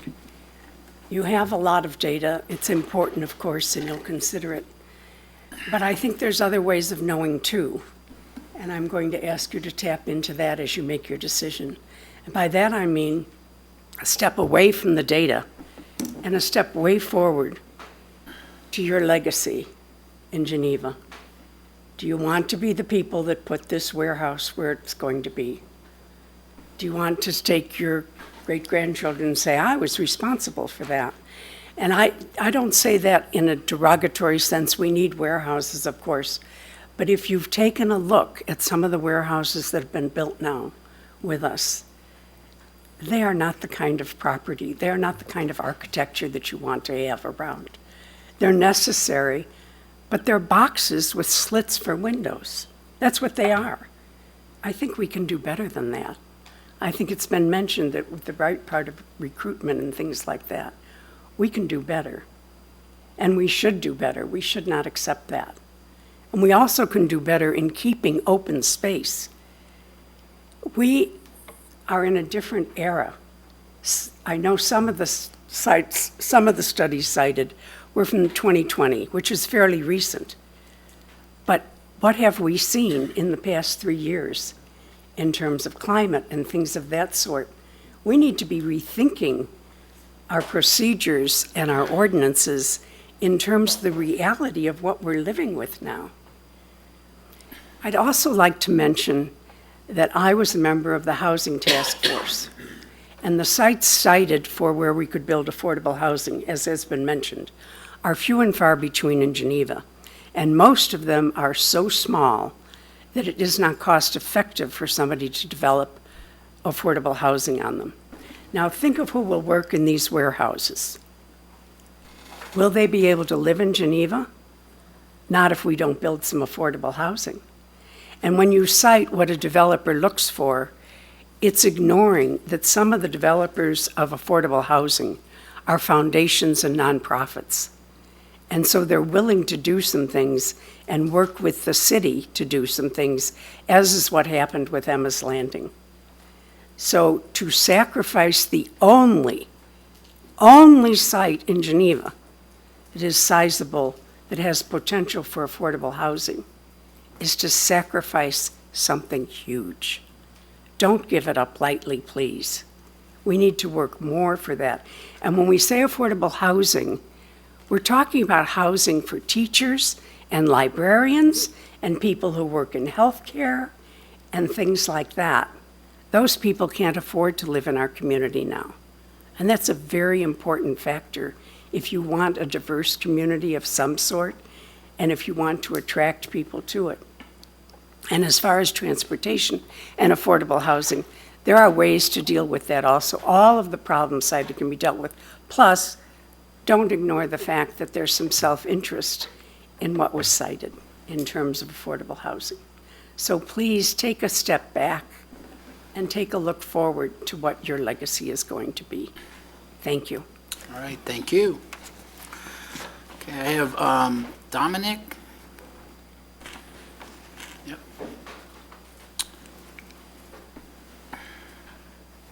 Good afternoon, council members. I appreciate the time for this evening. This is Dominic Delfiso. I'm actually on Berkwist Drive, so out of the Mill Creek subdivision on the far side of town. I want to take a time to address, I think there's a large tactical decision on the table this evening, but there's also a lot of concerns being voiced by the community that pay heed to the identity of this town and also what the potential for the community might be. And a lot of that does have grounding in what the traditional strengths of this community have been. The projected revenues and a lot of the content that's being presented this afternoon, I think, is taking a lot of precedence, and that is justifiably so. In my previous capacities, I've actually helped to develop and plan the sites for major developments in my capacity as an engineer. I've chosen to even plan large warehouses and production facilities in the community where I've personally lived for my time in Geneva. I do, firstly, take issue with the presence in the community comments of representatives of the developers. A previous positive comment for the developer actually does have employment and financial incentive with the developer itself. So I would like that to be taken note of. Our strengths as a community, realistically, have never been with providing scalable space for industrial usage. I think that if we are truly to wield this as both a tactical decision as well as a community one, we have to understand what our core competencies are and what we represent as an option for people moving to this area. I'm sure a topic that's been produced in front of this forum a number of times. Realistically, we are not especially talented at providing generic scalable space for lands. And I don't believe that anyone ever looks at Geneva and says, what a wonderful wide plot of land with no potential usage now or any time in the future. Realistically, we're positioned to perhaps fall into what has befallen Batavia and St. Charles with their recent development, and it's been a rapid development at that at a time with low interest rates and previously with a large rate of seizing upon development opportunity in the past several years, especially with the economic climate. Our surrounding neighbors have chosen perhaps to overdevelop and perhaps even irreparably alter the courses of their town's history and decrease the livable value for their community members. We are not so worthless in Geneva with our land rights and such as that to think that in years to come we might not have a better purpose. That being said, these opportunities do present themselves largely with a tax base. There is definitely an argument to be had that we are underdeveloped and underdiversified in that area. That being said, I don't think that we are for want of opportunities in this town. The MIF itself alone is a large scalable opportunity that will provide a great amount of revenue to the town in years to come. I do think it's important to call attention to this trend of speculative development of different industrial buildings. These buildings are built without tenants, and they've become a rather hot commodity, especially for trusts and some of the other financial products that the country has been using in recent years. I'm sure the majority of the board is aware of this. The prediction models that are being used are levied nationally. They're done primarily situated upon e-commerce and a number of other items for which our area is not especially talented. We're primarily consumer packaged goods in this area, and I think a previous commentator actually mentioned that a number of our community products and neighboring areas as well have not actually been able to find suitable tenants, and certainly not ones that were likely to bring in a sizable tax revenue in years to come. There's little reason in the area to bring in these tenants either. We don't have a special talents in this area, and realistically, I don't believe that Geneva itself provides either the labor force nor the specialized industries that would be probable tenants for these buildings, and we may fall into the same pitfalls as our surrounding areas. I do echo the concerns that some have presented tonight, that we are also positioned for competition with our local areas for developments that are in Batavia and St. Charles. We have through MIF an already attractive and large tax potential development. It's also set back from a major community and commuting corridor. There's ample access through the Fabian Parkway to the neighboring freeway, and there need not be any disruption to that Kirk area, especially with some of the community use areas that are neighboring across the street. There's large adjacency to established town landmarks and frequent, completely consumed areas around the Fabian Parkway. There may be impact, and I would like the council to consider that going forward there may be impact, particularly if Geneva becomes reliant upon industrial, that we might lose our competitive advantage in what represents our longstanding strength within the community. Realistically, we have the opportunity now to balance with due caution the preservation of our strengths as an attractive and quaint community, the ability to seize upon an investment opportunity with the years to come. Realistically, I understand the instinct to seize upon this potentially lucrative opportunity, but I don't believe that there need be any tension with the underdevelopment of our community.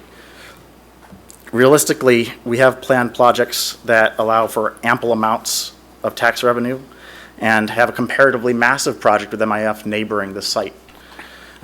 We have an abundance of opportunities for economic developments within this community while simultaneously maintaining our core competency as the City of Geneva as a community well known for our desirable and family-oriented atmospheres. So thank you for your time, and I appreciate the opportunity for comment tonight. Thank you, sir. Okay, I have Rachel Albers.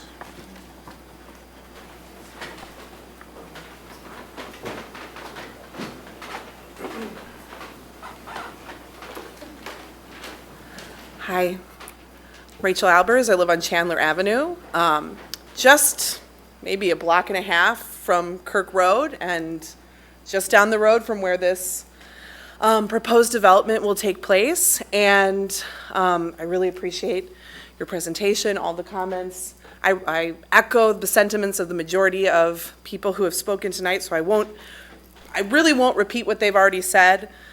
But I do want to share, especially as someone that does live a couple of blocks away from where the impact of this development will be had on our residents in Geneva. And you can see I've got my kindergarten-age daughter here tonight. She wanted to come. I told her it wasn't going to be fun for a 5-year-old, but she wanted to come. She's been working with me also in support of preserving the oaks in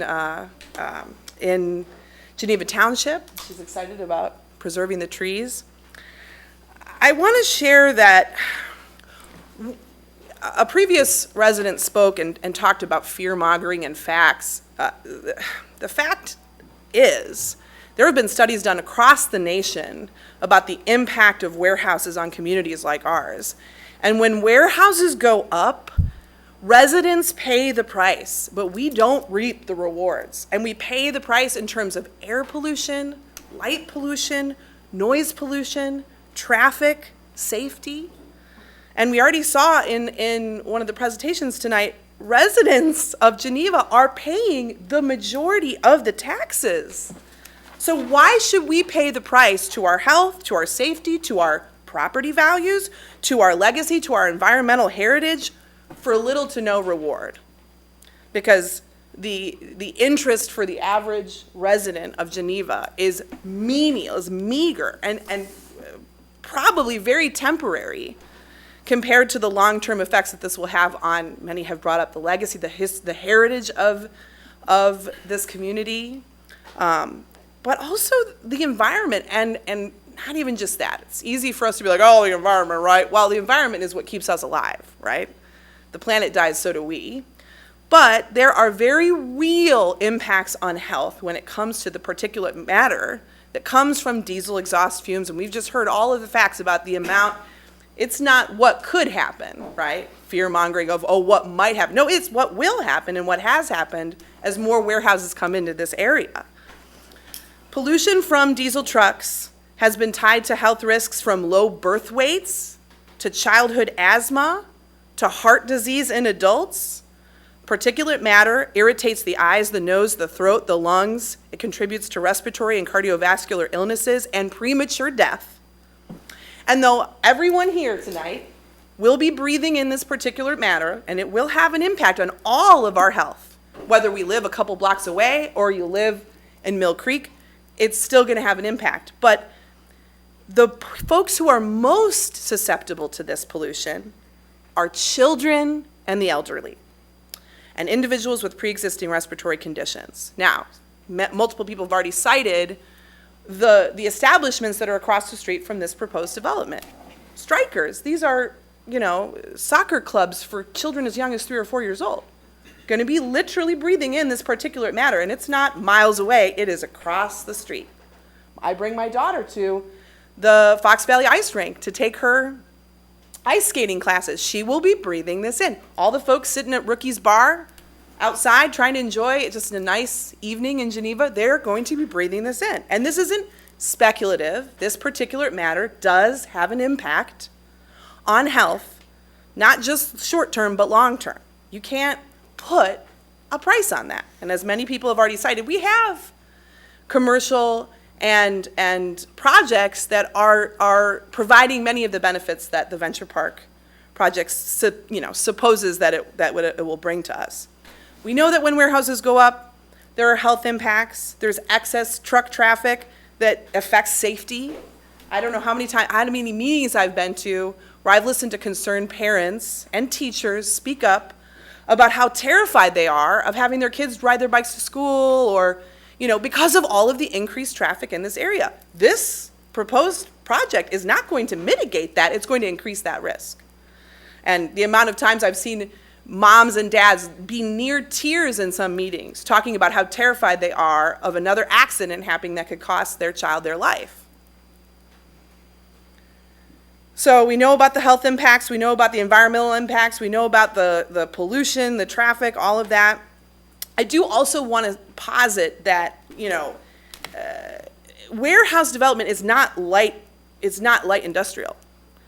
Because light industrial is supposed to cause relatively little to no pollution compared to other industries, compared to heavy industries. There's supposed to be a minimal environmental impact. There isn't. You can't suggest that this is that.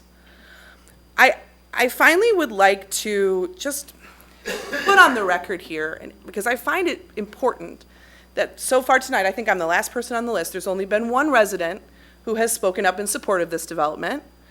And everyone else here, all the residents here tonight have had their reasons for why they believe this is not in our community's best interest. Health, safety, heritage, legacy, on and on and on, right?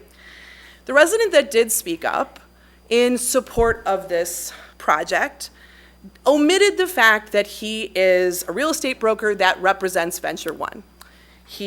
Brian Kling, was in charge of acquiring 264 acres in Huntley, Illinois on behalf of Venture One just a few years ago, developing out 1.8 million square feet. He does represent Venture One, so when he comes and he says that he's in support of this for his children and for the teachers, and this is fear-mongering and it's not fact-based, I want to introduce the fact that Brian Kling materially benefits, personally benefits, financially benefits, personally from this project. None of the other residents who have spoken up tonight have any financial interest in this, in saying no to this, right? In fact, you can make an argument for like how this could harm, like, oh, this will lower your taxes theoretically, okay? So I am frustrated, actually appalled that someone would come and misrepresent their interest in this project, because no, this particular resident's interest in this project is not just personal, not just as a father and a husband and a resident who wants to see the city grow, but as a vice president at Colliers and the real estate broker who works with Venture One and is going to materially benefit from this deal. I do not materially benefit, financially benefit in any way from standing before you here tonight. Ma'am, I got to interrupt you now. I think you've made your point. I think the commission has heard your point. Wow, a lot of point people well spoke for a taken. lot longer than I did. No, I'm just saying you can move on to another point, but I think you've made your point about that gentleman. I think the commission understands. Well, I was concluding, so You're more than welcome to ask, to bring up I other was things. concluding. Okay. I had moved on to say I do not materially benefit. And we understand. And not only do I not materially benefit, I, as someone who's 2 blocks away from this proposed project, will be breathing in the fumes from this project. I don't just not, in fact, you want to talk about financial damage, the health impacts this could have on me, my daughter, my neighbors, and I really don't appreciate being silenced when I listen to other people repeat themselves and repeat the same points. When I'm sitting here talking about my life, my health, my daughter's life, my daughter's safety, Ma'am. and I am deeply disturbed that Ma'am. someone would come here and suggest that they're here for their children, because I'm here for my children, Ma'am, I understand. and I'm here for all the children of this community. Ma'am, if I may, I understand you're upset and I'm not upset. Okay. I'm right. All right. Thank you. Thank you. Are there any other people here? That's it on the list. Are there any other individuals who wish to speak? Yes, sir. Not yet. We're not done with the public comment yet. So, Hi, good evening. Austin Dempsey, 141st Street, Batavia, Illinois. I'm not a resident of Geneva. I am the representative of the ownership group of the property. And my name was mentioned earlier. I figured I'd talk because there have been a lot of public testimony about the efforts that have gone into developing this property over the years, and I thought perhaps I could provide just a quick narrative. So the gentleman back there had a great comment. He said, "Why has this property not been developed?" I asked myself that too. We work for the company that is the owners of the property. We've developed thousands of homes in the Fox Valley area, probably millions of square feet. I don't have any of that. I don't have the numbers committed to memory. Some of the developments that Jess actually put up there, our company was directly involved in over the last few decades. We own a lot of property in the greater Fox Valley area, in the Chicago suburb area. And what I can tell you, sir, and anybody who's wondering, is it's not for lack of effort. This city Geneva has an incredibly talented group of hardworking men and women who every day get up and come to work to try to do that very thing. This city, Geneva, has an entire development group. We have city staff members sitting right here tonight who are part of the process of trying to see that happen. The county that we live in, which represents 533,000 people, has an entire economic development wing that works hand in hand with every one of the communities and developers and property owners like myself up and down the community to try to make things happen in the community that brings a healthy balance of tax raising benefit to the community. So there's a lot of efforts that went into it. Just did a great job. A plan was put together in 2012 and they got it wrong. It's okay. Nobody's right all the time. This plan was wrong. It even said in there, hey, it could be commercial or it could be industrial. Well, our company's owned the property for decades. I personally have been involved for the last 16 years in trying to see development happen there and in many other developments all along the Kane County area, the greater Fox Valley area, the western suburbs region. And what I will tell you is the city staff put a great presentation on. There's never going to be a 55-acre development that's affordable housing here next to 6 lanes of highway with no public infrastructure to support it. It's not going to happen. Every single, I don't know if it's every single because we're on public testimony here. I don't know if every single, but so many affordable housing developers have talked to our office about sites in Kane County and around Kane County and sites all over. Not a single one has been here in front of this group. We've done hundreds of thousands of square feet of commercial development all up and down Kane County, western suburbs of Chicago. We've never been in front of this group here tonight to talk about this site. Talked about other sites. I've been in here before. Not this site. There's a lot of reasons why. The staff did a great job identifying it, but even the county. So if you don't believe your own staff, believe the county, who hires very talented people to come up and look at the engineering studies to tell you this is an industrial corridor. In 2050, it's going to be double the size and more truck traffic, and I can't speak of any of the environmental concerns that go with it, but those 1,200 trucks, they're already here now. That's happening right now.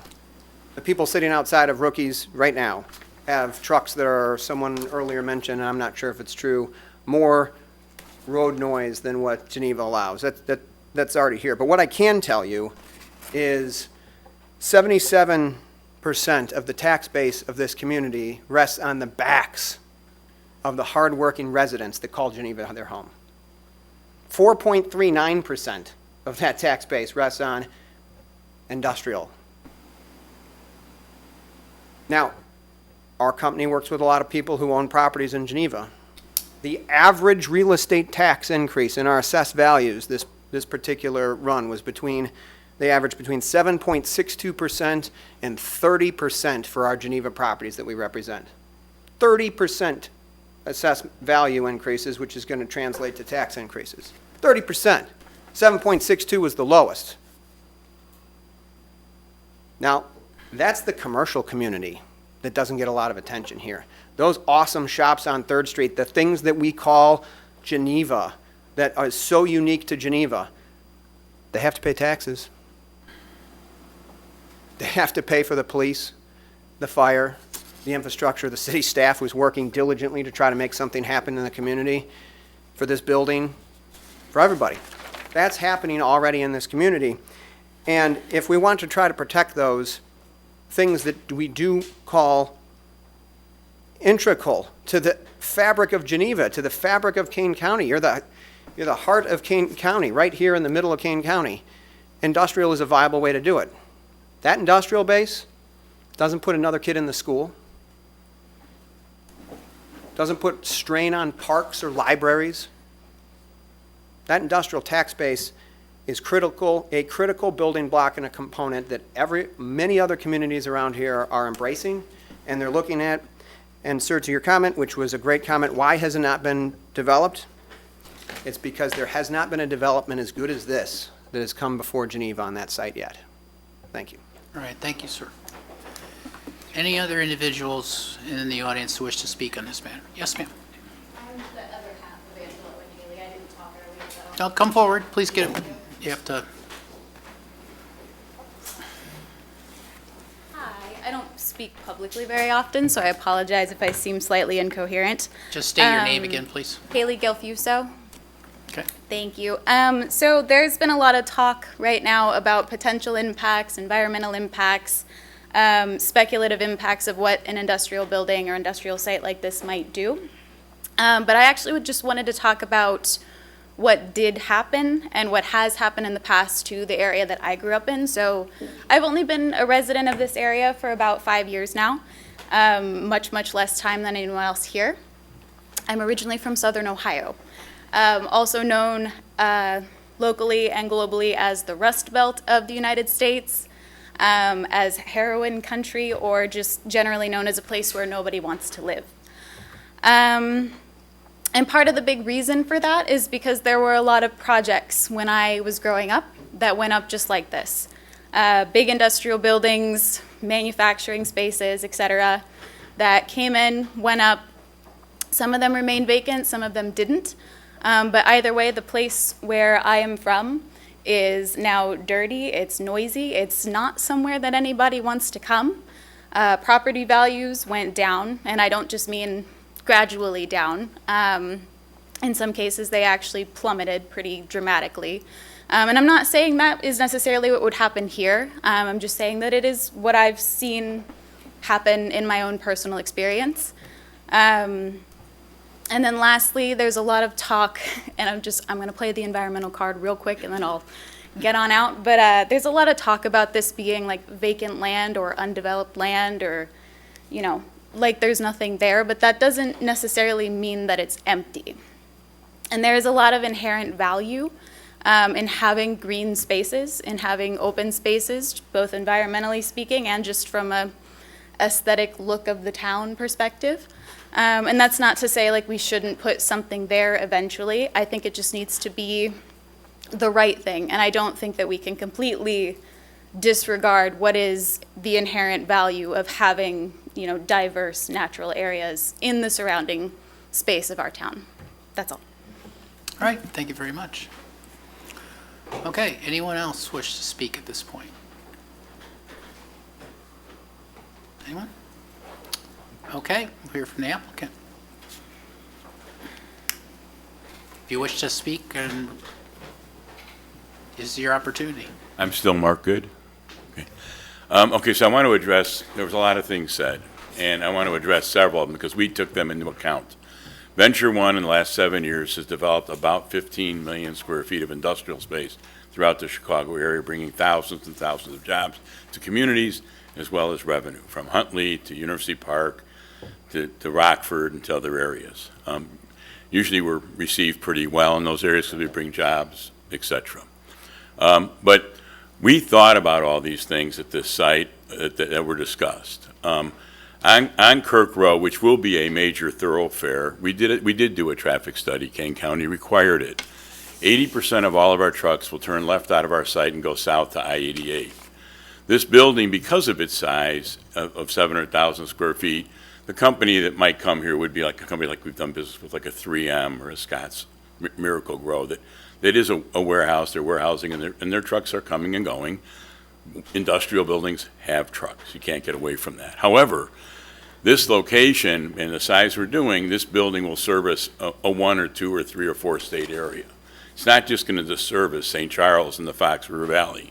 So its trucks are going to want to get from this building as quickly as possible to I-88.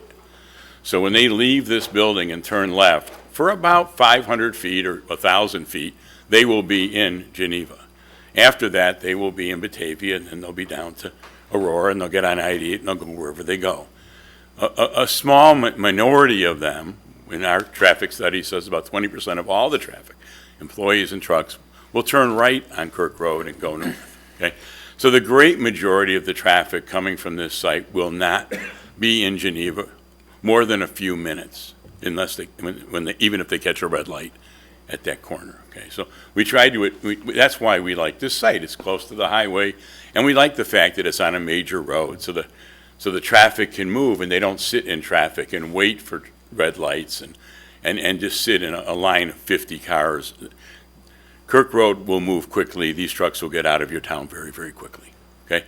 The thing that you talk about noise, okay? We listened to you last time, okay? We're building a berm, a large berm along Kirk Road. On top of that berm will be an 8-foot tall solid fence. That will act as a sound barrier, okay? Okay. I don't know how to use computers, so you can help me. So we'll have a sound barrier. We'll have evergreens.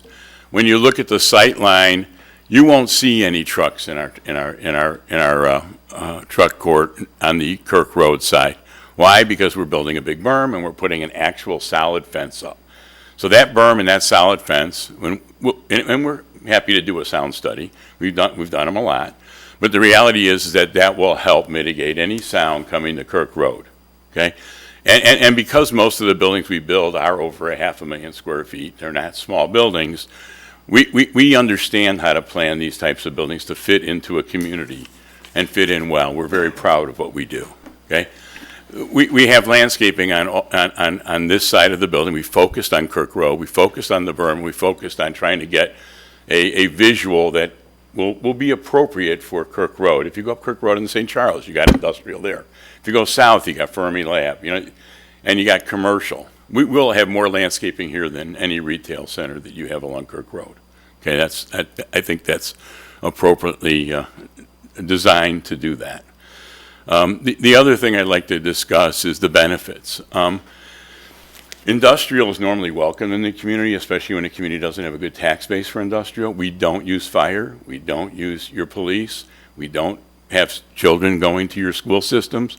So the net effect to your bottom line as a community is almost 90%. Yeah, there'll be like 10% we might spend on your local services, but it's a net impact positive impact to your community from a financial perspective. And that's why people tend to like us. And they normally want the buildings to be on major thoroughfares. We look at that as sort of an employment area, because you're on a major thoroughfare. The trucks, honestly, the trucks on Canals in West Chicago, they're coming over to Kirk Road. They're driving by residential areas. They're going by all these residences, trying to get to I-88 or North Avenue. So they're doing that. We like this because we're going to hit Kirk Road, we're going to go south, we're going to hit I-88, and we're out of your community. We like that. We consider that to be more like an employment zone. We don't put our industrial parks in the middle of residential areas where they have to go around residential streets. We want to be successful. Now, we're investing a lot of money here. It's a $750,000 building. It'll cost at least $60-70 million. That's a big tax base, okay? So when we build this building and there's a big tax base here, we're investing a lot of money. We want to be successful. Do I want to build an empty building? No. Would I rather build a building that has a tenant already in place? We do that too. About half of our buildings we build have a tenant in place. By the time we get under construction and build this building, we may have a tenant. We may not. Most tenants that take a building of this size, they're major corporations. They have good balance sheets. They care about the community. We're doing a building right now in Rockford for a company called Microsoft. You've heard of them. It's a 350,000 square foot building. It's about half this size. This building, because of Microsoft, will be a LEED Platinum building. Solar, lighting, no lighting leaves the site. It's a special building. We're very proud to be building this for Microsoft.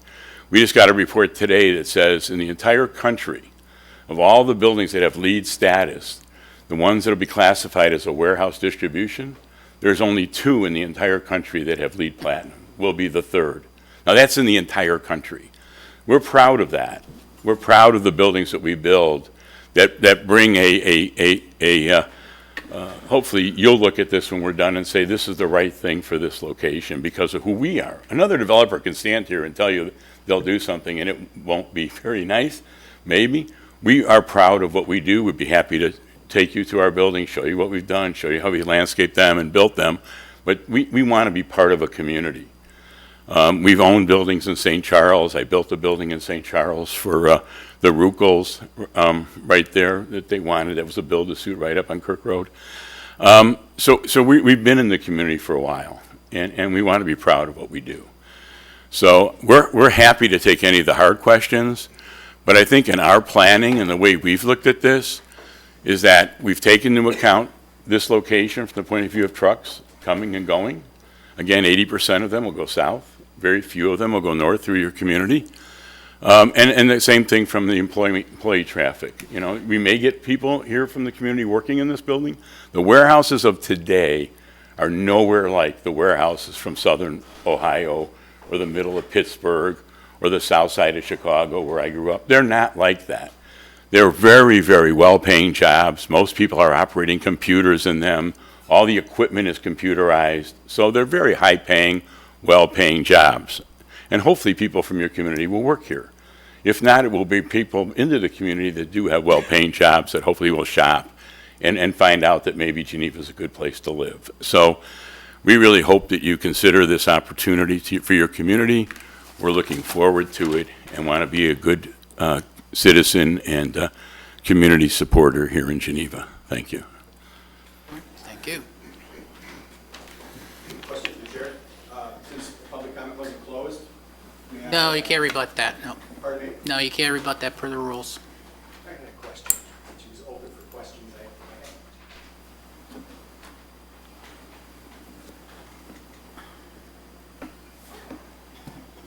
Guys.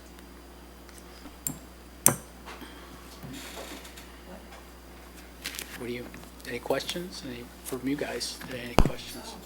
I've got a couple questions for city staff. Could you kind of speak to the difference in real estate taxes on industrial versus commercial use? Like what the difference as far as what would be collected as far as real estate tax? Any sense for? I don't think I can. If we were to choose industrial over the commercial that's in the master plan, we would be foregoing sales revenue if it were to be commercial, correct? Correct. I would have to do a comparison of, say, a similar size site like we were looking at earlier in the slides based on the acreage and square footage. See what we're collecting from those centers. Are there any funds available in the EDP program for additional improvements to the infrastructure along Kirk Road, say to signalize that where that intersection is proposed in the plan or putting the extension in? Is there any funds available from the, I think it's called the Economic Development Plan, the IDOT Economic Development Program, or possibly the new infrastructure plan? Just trying to think of ways to help support developing it the way we want it to be developed as commercial per the plan, I guess. Okay. Well, the plan that's before you does include a signalized intersection. Correct, but what I'm saying is proactively putting in the signal to help for the redevelopment of that parcel, because that potentially could be the hazard. The problem with redeveloping it is not having a potential signal where they could split off the parcel per the plan, is kind of the way I'm looking at it. The Kirk Road is under Kane County's jurisdiction, and the signal would not be installed until the warrants are met, and this project helps push those warrants to where the signal is required. Got it. I guess the only other comment that I had, I don't know if this is time for comments and questions, or if I should save my comments. It's open for whatever you want to go. I think the one big piece that's missing that hasn't been brought up is all of the development that we've seen over there has occurred once that overpass was put in. And I remember that going in and both the mayors of Geneva and West Chicago speaking to how much additional development that's going to help support. And I think that that's something that has just happened. I know that we're speaking of why hasn't this been developed in 50 years? I think we have to look at starting when it was completed, which I think was 2013.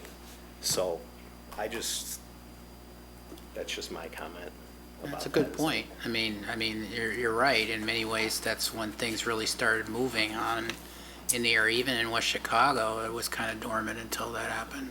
And then I was reading the Southeast Sub-Area Master Plan, and there was a sentence in it that caught my eye, and it said, It is anticipated that this commercial area can provide services for the needs of the existing Kane County sports venues, along with the west side of Kirk Road, as well as the future employment base created within the sub-area plan. So none of these warehouses have been completed yet. The two in Batavia, or I should say the one in Batavia, the MIF, what's to say once they are completed, that will then establish a need for those commercial. And that's what it seems like they're writing in here. These people that put this plan together are a lot smarter than I am. So I have a feeling that they had a plan of, hey, instead of having all this industrial, we should have a commercial tax base to capture sales tax revenue. Yeah. Add a buffer. Yeah, I for agree. Kirk Road, you know what I mean? I think part of, again, we were there, I was on the commission when we developed the plan, and some of it was the notion that there's ample industrial property, to the east and stuff, and then maybe on Kirk, there would be an opportunity to do something different. Right.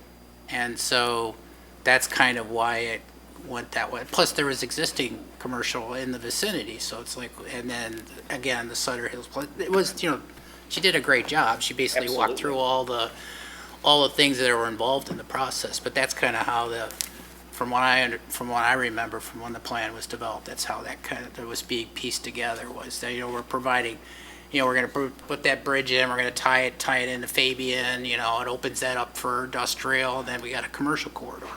Right. That's what was discussed. Yes.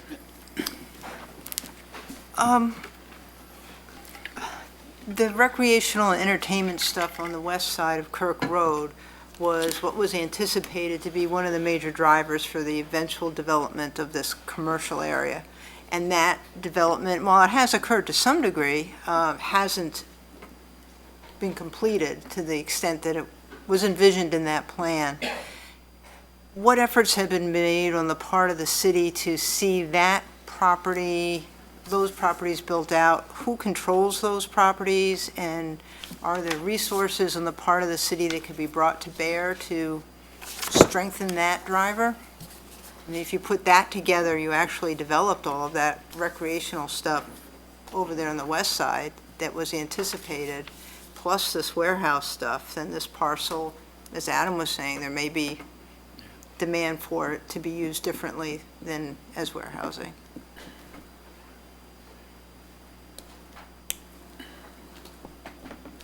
Staff. So I believe it's Kane County currently owns that site, and it's a Kane County plan, the Settlers Hill end-use plan. But I don't know, David, if you could speak to what the city's maybe. Yeah, I know there's been, there was some discussion about the amphitheater or the concert venue, and then that was kind of moved off of just to not compete with other venues in the region, in the county. I know the golf course was originally going to expand, but then there was kind of a downturn in the demand for that, so that didn't expand. I don't know how many other efforts the county has made. I know the plan hasn't been updated in some time, but it is Kane County property. No private owner in that parcel? I would have to verify that. Well, if it's county-owned, actually, that opens up some other opportunities for public-private partnerships to develop that property. Right. Could be an advantage over having it privately owned. Opens it up for grant funds of various sorts. There's some possibilities.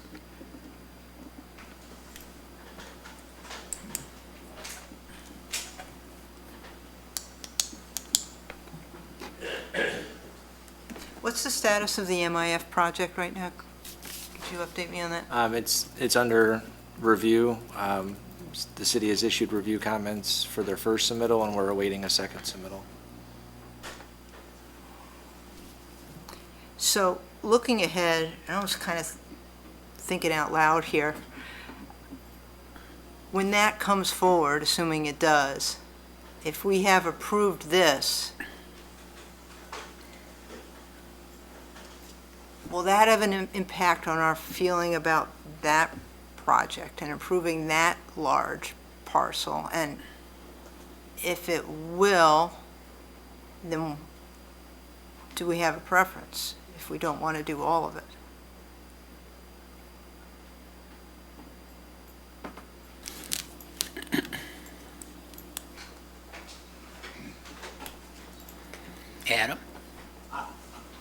I would say the preference would be placing it where it's properly zoned versus changing the zoning. If we were to approve and go forward with the plan today, and we would then hesitate to approve a plan that has the proper zoning, just because we approved the one that we had to change the zoning on. At least that's my opinion, you know? Makes sense. Well, both the original plan and then the following zoning, like we have a plan in place. So I think the first order of business for us is to figure out, is the plan still in effect? Do we think that the plan is still the plan?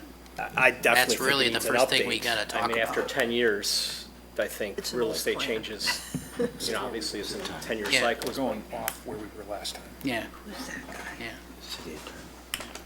New one. So,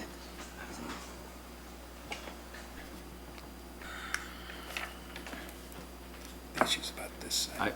I appreciate Adam's comment about the development of the MIF site and the extension of Couts Road, creating a potential demand driver for more commercial on the east side. It's hard to tell if that'll translate into the site or not, but there's going to be more employees and more development. there's no question about that. I mean, West Chicago's industrial park still got space to go. We still have some areas to go. So, I mean, just based on what I've seen, you know, in the region, that's what's going on. So, I don't have any doubt that warehousing development's going to continue for the next couple of years at least. I mean, that's what's happening in the real estate industry. That's what's getting built. Do you know, for the MIF development, the east-west curvilinear road that goes from Kirk over to Couts, is that abandoned on the MIF? There's no... As proposed, that the east-west connection is not included in the Midwest Industrial Funds project. Part of the reason for that is there's a large area of wetlands on that site, and when you put the roadway kind of on the south edge of that, it really reduces the developable area of the site, creating parcels that really aren't suitable. Unless for- you ran it through wetlands somehow, right, I guess? No. Or off-site mitigation of wetlands, you can do that as well. I think, I mean, the intent here was to preserve the wetlands. I think it's about 40 acres of the wetlands. Oh, it does? Yeah. That's a lot.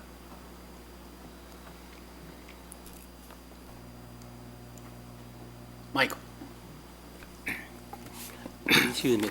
Yeah, you know, and I respect the comments about the two different properties. I don't know that I would necessarily base a decision on one on the other. But as, you know, as it goes back to the plan and the fact that this was looked at to be commercial, we talked about the 2012 plan, those buildings go back well before 2012. I think the last one was the hotel was built in '02. So it's been a lot longer than just when that plan was developed, that there's not been commercial development in that area, you know, related to the buildings on the west. You know, I developed and been involved in the development of a lot of hundreds of, I would say, projects,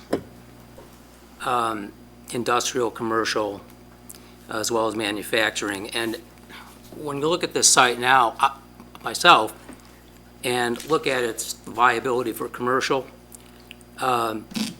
never do I recall in building an industrial project where being near commercial has been a criteria, either to select the site or from the tenants. Conversely, for commercial properties to be located to serve manufacturing base. So, you know, from my perspective, I think holding on to the idea to develop that property as commercial, I could be moved away from that.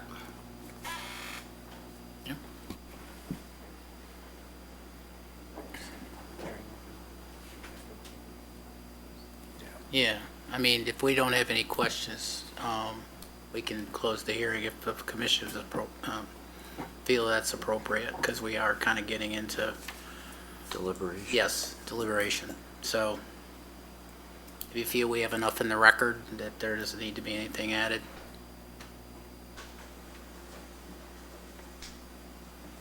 Had a lot of input today, that's for sure, so. Yes, Tim. Mr. Chairman, I'd make the motion to close the public hearing. I'd second. Moved and seconded. Anna, please call the roll. Mead, aye. Evans, Evans, aye. Slivka, Slivka, aye. Holloman, Holloman, aye. Madaskil, Madaskil, aye. Moran, Moran, aye. Stocking. Stocking, aye. All right.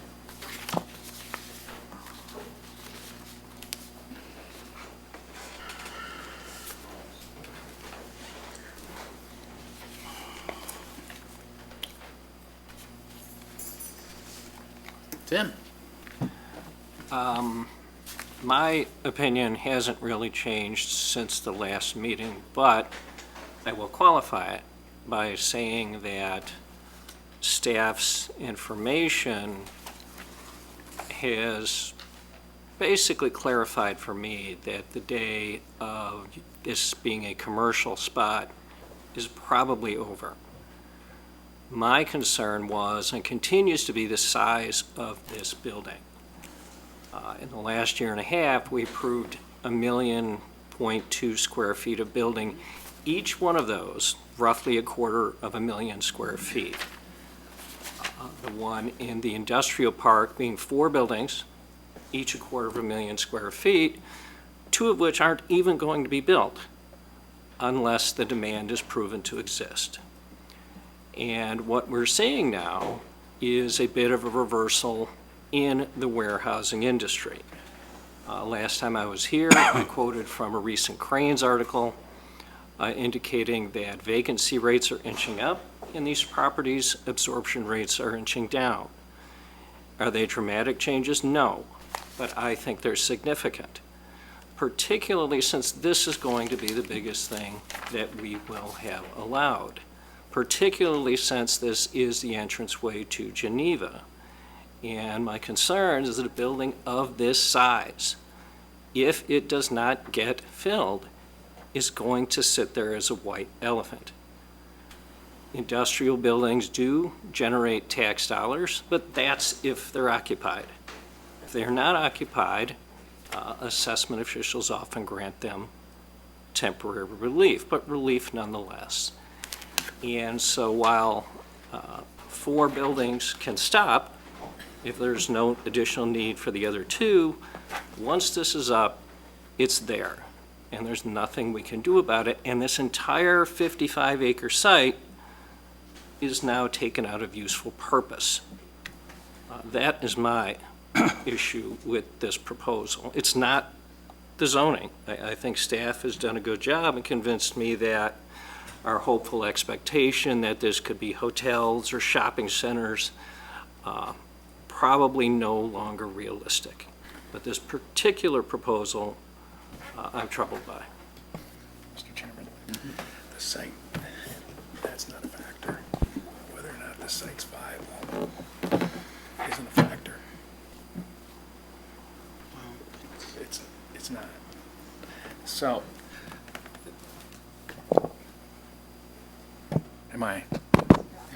So, the viability of the site, whether or not it's successful, isn't a factor to be considered. So in terms of the factors that we would look at, in terms of the site plan, the decision to make a change to the zoning map or the comprehensive plan, that whether or not this applicant is making a wise investment isn't something for us to consider, or for this body to consider. Well, if I may, I'm not weighing the viability of the applicant's investment. I agree, we have no business talking about that. What I'm weighing the viability of is making the dramatic change that's being requested right now in terms of zoning. And the only applicant who is making this request for a change in zoning happens to be this applicant. So if you're asking me to change the zoning based on a project that I personally have serious issues with, I think you're going to be disappointed. I don't fault them for wanting to build it. I don't fault profit motive. I don't fault the owner for wanting to maximize the value of the property. But this particular application, this particular reason stated for changing the zoning, I have a problem with. And again, it just has to be limited to the factors that we can consider on those points. And so the conversation or the discussion point was to whether or not this will be viable and we'll end up with the community would end up with a white elephant. That speaks to a factor of, is this viable? That's not a factor that should be considered. Yes, John. If I may, what Commissioner Moran is bringing up, is that relevant when we get into the non-public hearing portion in the site plan review? I'm assuming that those types of factors are relevant for site plan approval. The standards are all contained within the staff report. If you start on page 4, you'll have the standards for the zoning map amendment. And then beginning on page 6 are the standards for site plan approval. So our deliberation really should focus on those standards. The commission can amend any of the draft findings within the report as they see fit. And so just to follow up, Mr. Chairman, my comment as a city attorney is that the issue of viability should not be taken into consideration. Whether it may or may not be is not something that this body should take into consideration as they make their decision. Right. And I think, again, we've got to get back to the topic at hand, which is, first up is the comprehensive plan amendment. So the commission has to make a finding that the plan needs to be adjusted. All right? So if we don't think the plan needs to be, if we don't believe the plan needs to be adjusted, then we don't move on that. And then the other two items are dealt with as separate items. So you've got three things in front of you, but the first one is the plan. Got to deal with the plan first. Are we in agreement with the plan? We want to continue with the plan, or we want to make a modification of the plan? Those are our options.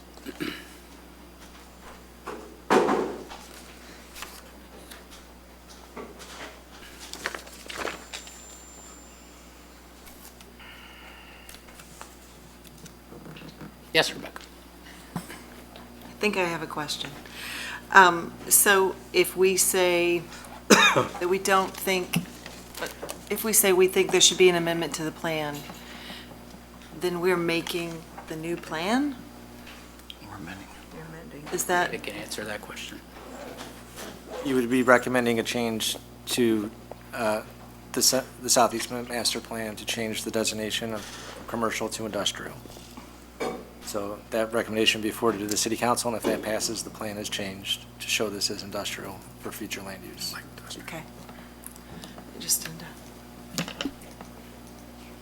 Yes, Michael. Can it be amended to be either or?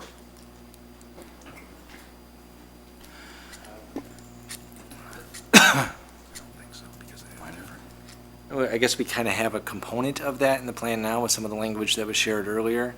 But given that vagueness, I think it's better to probably, I guess you could identify it as either or. We have that in other parts of our comprehensive plan. Yeah. Sites may be suitable for residential or commercial. So I guess that is a potential. Yeah, I agree. So, But that's not what's been requested. So, right, that's been requested. I think we have to act on the application that is before us. Yes. And there's other variables associated with that are associated with the overall development of the city, right, per the comprehensive plan of the city. And the fact, for me, weighing it on my decision is what we have left in the town. So like, again, we're getting down toward the end. So it's like, if we make this modification in the plan, that limits our ability to do certain things. Because our vacant developable parcels, as she pointed out very well in the report, is getting small. So if we want to do something else, or we want to accommodate other land uses in our community, our opportunities are getting fewer. Quickly, I might add. Yes. So I have two questions. One, I can understand that this is a very big parcel to develop as affordable housing. Mhm. That's probably not going to happen.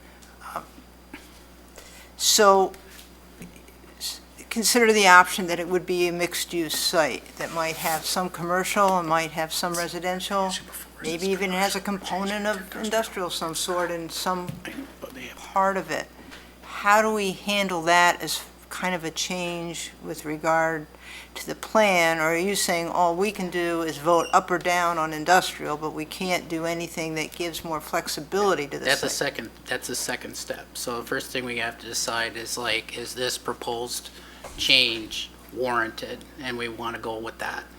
If we want to, then, once we make that decision, then we go to the second one, which is what we want to actually change it to. And that we would direct staff to do a study of Just to be that. clear, that would not occur at this meeting. That Right. is not before this body. Right. We are not drifting, my recommendation to this body is we not drift in that direction. The issue is the application, it's commercial currently, the application is to make it industrial, that's it. Has there been evidence presented tonight and at the previous night that justifies the requested change? That's it. Okay, so then my second question, we can't do that, which I kind of thought was what the Right. response would Right. be. So then when we get to the site, suppose we vote yes, make the change. And now it's industrial. How much leeway do we have to limit the size of the industrial building? Because it's now just- it's a use by right. That's correct. If the application that's proposed is Right. by right, complies with the regulations of the I-1 district, so we will not. That's it, Right. we're done. Well, then the second one is then would we actually designate it as a zoning district in conformance with the plan? So it could be an I-1 or I-2 district, or, so, again, what we actually put on the zoning after we make the plan changes, we say, yeah, it's industrial, then we have to deal with it. Well, then what industrial district do we want to rezone it? That's the second question.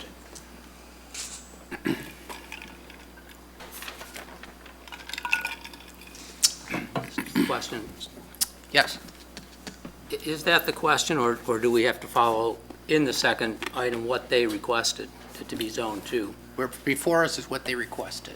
So we have to act on that request. Okay. After that, we can take things off and direct staff to do other things depending on what we decide.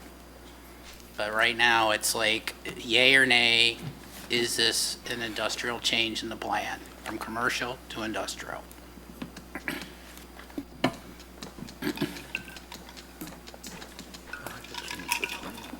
Directed by us.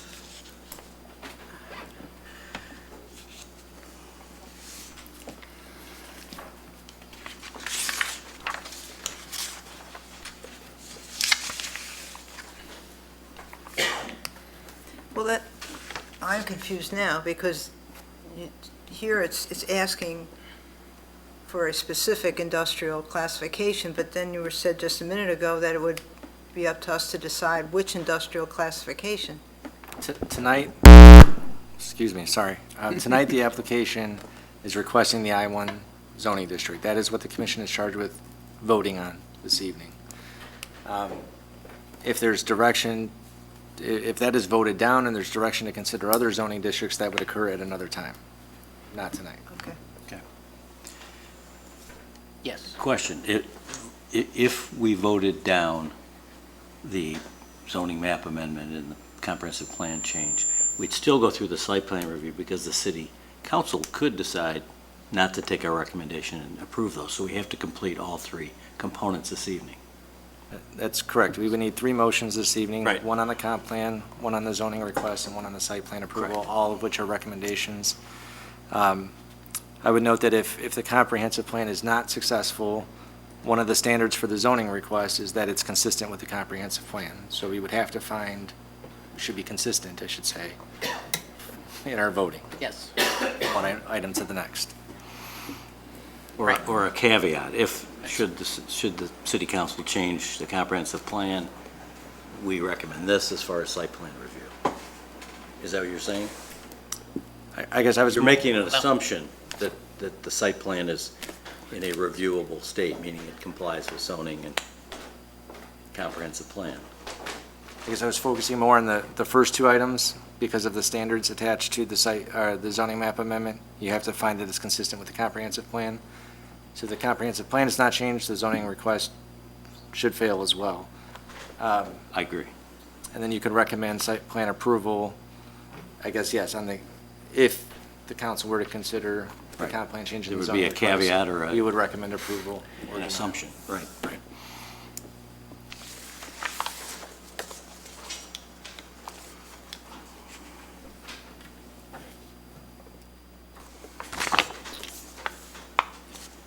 So the first one is commercial to industrial.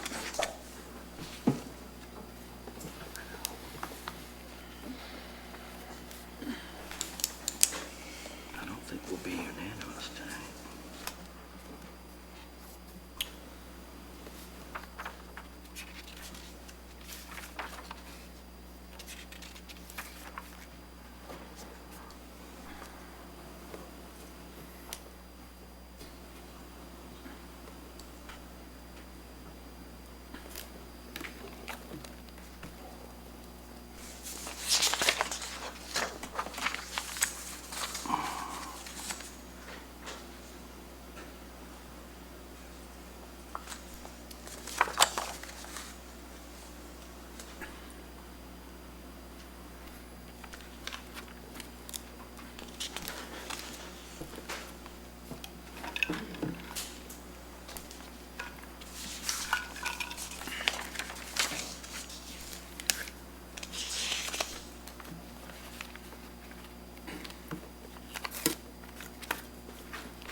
No.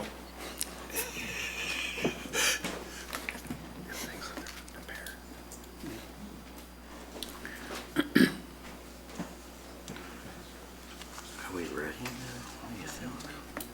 I hate to continue it again.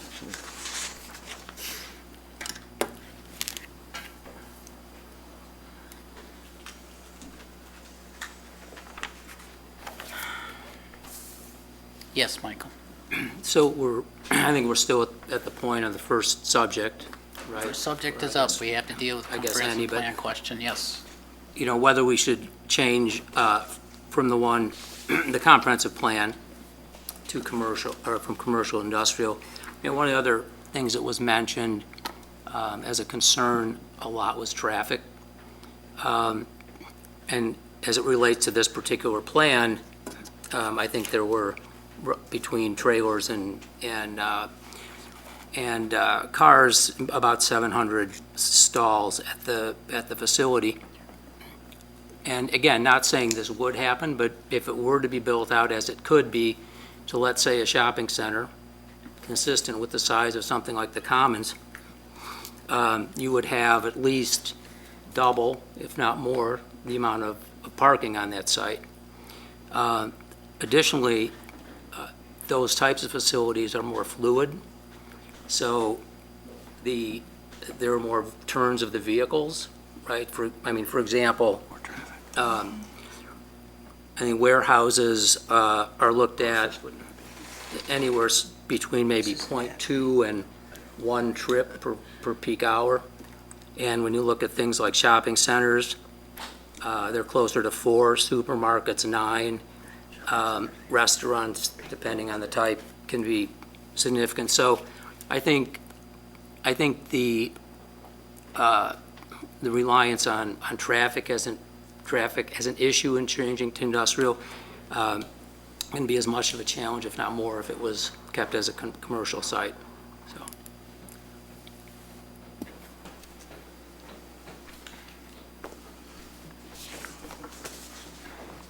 Through the 4, I think that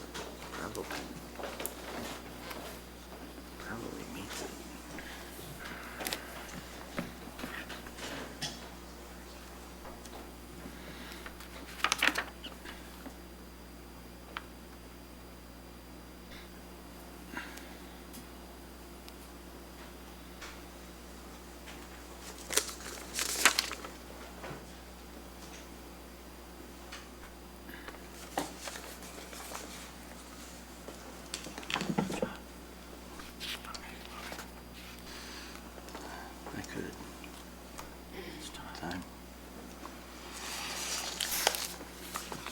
Mr. Chairman, if you feel we're ready, I'd like to make a motion.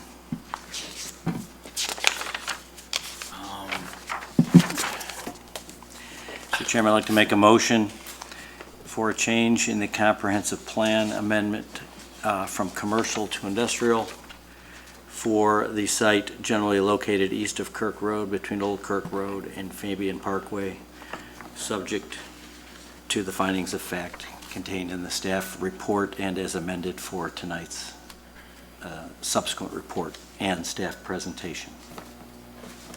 Second, Slivka. Moved and seconded. Anna, please call the roll. Mead, Mead, aye. Evans, Evans, aye. Slivka, Slivka, aye. Holloman, Holloman, no. Madaskeel, Madaskeel, nay. Moran, Moran, nay. Stocking. Stocking, nay.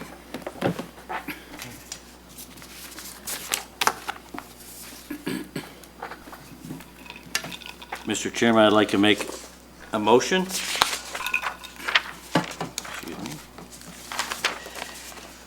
For a zoning map amendment upon annexation of proposed project site from RR Rural Single Family Residential to I-1 Light Industrial, subject to the findings of fact contained in the staff reports as amended in tonight's and staff presentation. Moran, second. Moved and seconded. Anna, please call the roll. Mead, Mead, aye. Evans, Evans, aye. Slivka, Slivka, aye. Holloman, Holloman, nay. Madaskeel, Madaskeel, nay. Moran, Moran, nay. Stocking. Stocking, nay.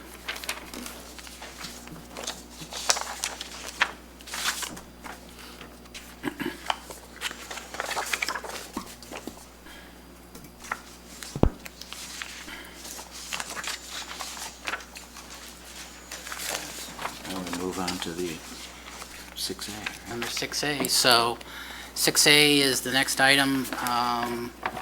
We can go through a presentation of that if the commission so wishes. Questions and comments? I mean, we basically, I'll read it in. We've had a 6A is site plan review, Venture Park. It's a continuation from the July 27, 2023 meeting. Request for a site plan review and proposed industrial development. The location is PIN 12-12-300-071, and the applicant is Venture One Acquisitions LLC.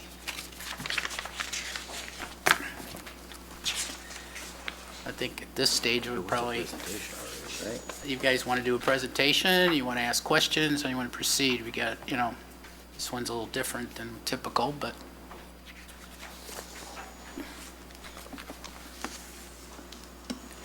I believe there was a level of presentation. there was, Yeah, yes. We so, did walk okay. through some of the stuff that's, again, it's a continuation from the original, but if you have additional questions or clarifications you want from the original meeting. I guess I brought up in the last hearing that I was struggling with, and you guys have endeavored to mitigate that, but I was struggling with the dock doors on the Kirk Road side of the property. I have occasion, and I guess the benefit of taking the last month to keep the public hearing open is I travel Route 64 a lot, going from Geneva to in or around Maywood. And there's a good amount of spec industrial that's been developed on 64, and it's become very evident to me that buildings of smaller size and buildings of this size have done a good job of keeping the better face of the building towards the main artery.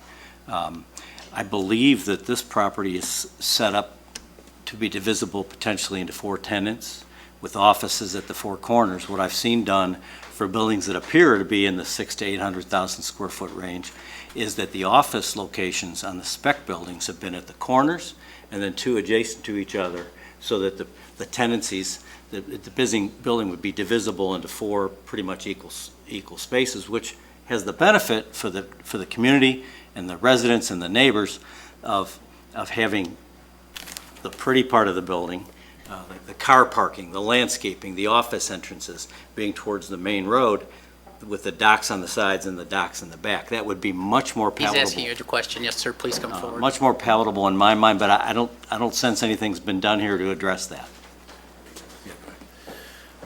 Thank you, Commissioner Mead. To address that comment, so I'll pull up the site plan. So we've actually developed a building that you may have driven by on 64, right in Glendale Heights. The address is 1 North. On the north side.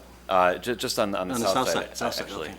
And Sure, I've seen that's it. the President's and North, just east of Right, Schmidt. right. So that facility is Southeast corner. 150,000 square feet. And so for a building of that size, you're not wrong. That we call that a rear load. You can, that building specifically was designed to subdivide into 4 tenants, so 30, 40, 50,000 square foot users. When you get to buildings, 400,000 square feet or more, you typically rarely see a true just rear load type of layout because the depths are just not ideal for warehouse distribution layouts. And this layout is preferred. You're correct, this can be subdivided into 4 users. We probably think it'll likely go to 2 users. And just to speak to the size, why did we go for this size? Because I think it's relevant. This would be the largest availability in the market. If we were to have modified this to do smaller buildings, that would put us candidly in direct competition with a lot of other facilities being built. So as someone willing to make a $70 million bet on this location, we actually think that this is better served. You have a lot of users in the Central DuPage market, Carroll Stream specifically, where there are a lot of large warehouses. There's 400,000-500,000 square foot users, and they're out of space. And we think that there's ample demand for those users who are in 400,000 square feet, 500,000 square feet in Carroll Stream, which is a very nice business park, and Glendale Heights and little pockets all around the Central DuPage market. If they grow, they don't have anywhere else to go. So what their only option right now is to close up shop and go down to, somewhere else that can accommodate them locally. And they don't want to have to do that because a lot of their employees are based in this region, in this area. A lot of their executives are based in this region, and they don't want to have to drive 50, 60, 70 miles away. And so we thought that this size makes a lot of sense in this market. Again, it's right on Kirk Road, which is a designated high throughput thoroughfare. The users will come out, go south out of the community right to 88. So we thought that this location worked really well for a facility like this. But that's why we went with a larger building. Because we think there is ample supply for the smaller buildings, at least today.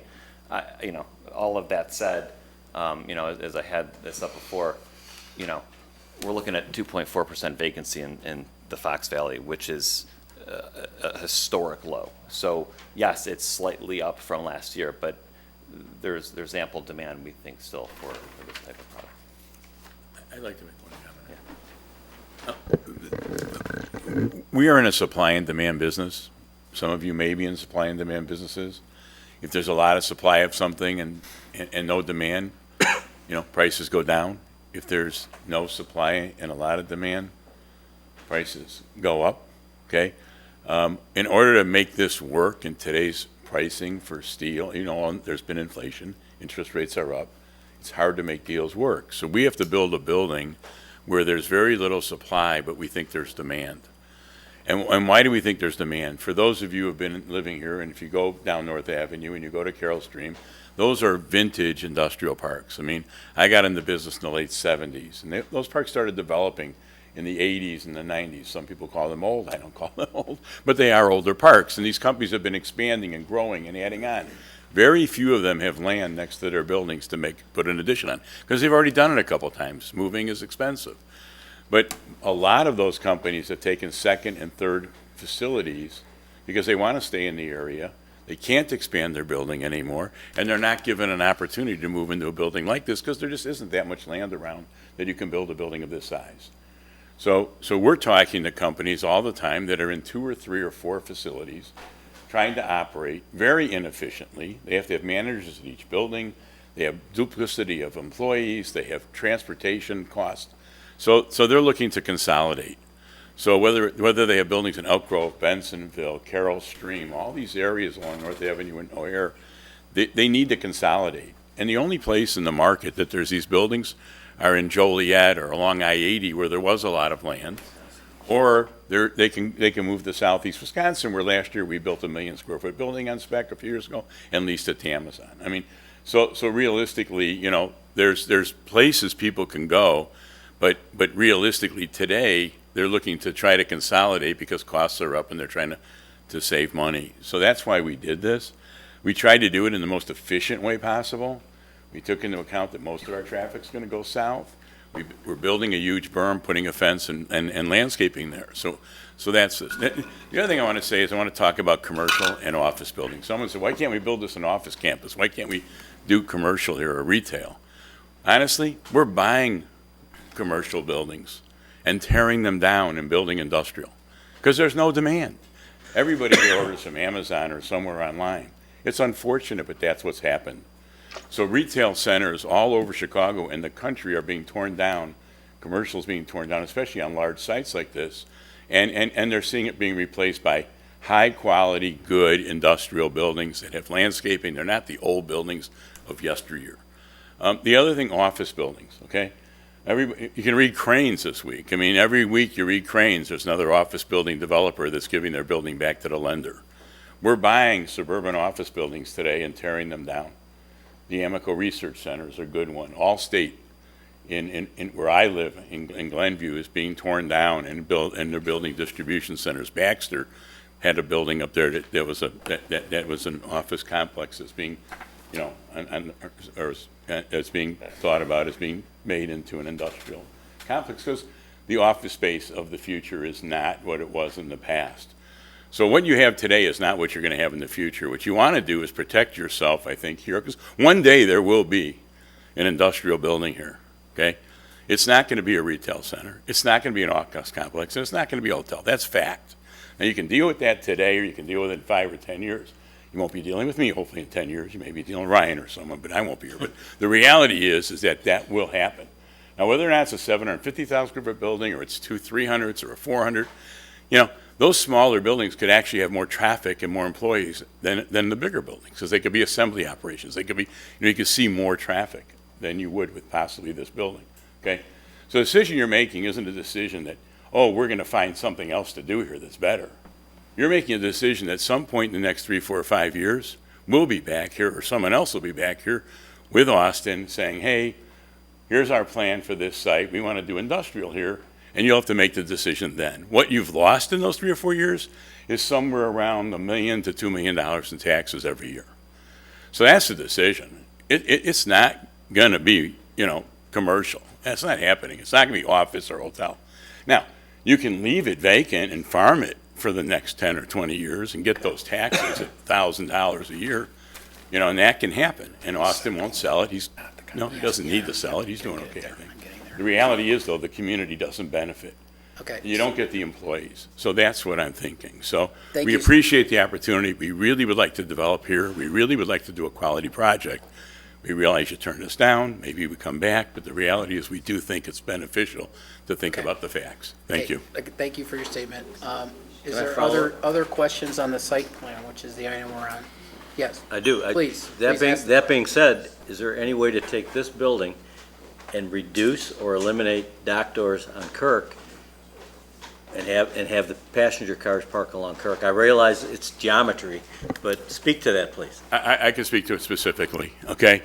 The widest we can go on a building is 620 feet, okay? Fire safety requires us, we can't go much, you know, 620, 660 to really go as wide as possible, okay? So realistically, to put dock doors on either side, north and south, and have it that way, it's too far for the trucks to travel inside the building. We don't want to build an empty building that sits here. That's not in our best interest nor yours. No. So we've tried to design this with the idea that we have literally put all the detention on ringing the things. So you have ponds all around. You'll have, wildflowers and natural prairie growing there.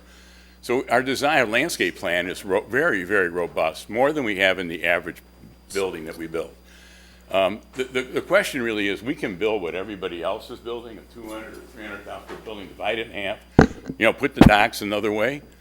But there's 10 or 20 of those out there right now, all through DuPage County that are out there, and we don't think that would be as competitive. Now, we might come back in a little while if those get absorbed and say maybe that's the right thing to do, or modify it, but you don't want your dock doors to be that far from the center of your building where you can move supply chain around. That's not mitigated at all by still having dock doors on the long east wall? If you rotated the building. The east wall, the east wall, which is on the top. Yeah. Has docks, and Right. that's true. The challenge is that we need, the challenge is that if Your you're travel divided that way, distances you're- are typically limited to about, your building depth wants to be no more than 300 feet from an exit. Right. From an exit. And I'm not trying to tell you guys how to do it, So but I have a concern for the appearance. If we did that, it would cut the building size in half. Okay, all Which right, that's the answer. do, but the project is no longer viable. Okay. Right, as a 700,000 square foot. I mean, we will do everything in our power so you don't see any trucks sitting there. Because of the berm, the sound fence we're putting in, the landscaping. I mean, it's going to be a ton of pine trees. I mean, you won't see it. I mean, again, you'll see maybe the top of the building a little bit, but when those pine trees grow up, you won't see those either. We can't just buy 50-foot high pines, but they will grow. So over time, you won't see that building. It'll be landscapes, you won't see it. Going back to, and I don't think you've done this, but you took a sight line from the top of the building and the top of the truck trailers, yeah, that one, to the road. As you get farther out and you're sitting at an outdoor table or your neighbor, which is the ice rink or whatever folks are out there doing stuff, they're farther back, so they have a different sight line. Will they be able to see trucks and dock doors? So let me try to explain a little bit. Our building's 450 feet away from Kirk. That's a football field and a half. Right. My eyesight isn't that great, but 450 feet, it's hard for me to make out a person. You're looking at a football field and a half distance. So, and that's how far. Testimony stated, and I can't verify this because haven't checked the elevations of, say, the ice rink across the street. Right. I'm pretty sure the ice rink is Lower. lower. Yeah, it's much lower in the So street. when you see it, it's just Yeah, going to go yeah, like this. below street, You won't yeah. see anything, So that any actually part of the would building. make this dynamic better. What you actually I agree will with see you. is I our don't know berm either, and our evergreens. You'll have a better view. You'll have a berm that'll be, grass and all of our evergreens. And we'll have bushes and flowers and things like that. But, that's what you'll see, Right now, honestly, you're looking at, power poles that are running along Kirk Road, which we don't, that's one of the things that's there now. So we think we can landscape around those and berm them and make it look a little nicer. Is there any discussion of putting the power lines underground? We have talked about it. We're part of this project includes at our cost of, and maybe the village staff could speak to this, a pretty significant power upgrade to the region that could support more businesses as well. But part of those discussions include, doing something with those power lines along Kirk Road.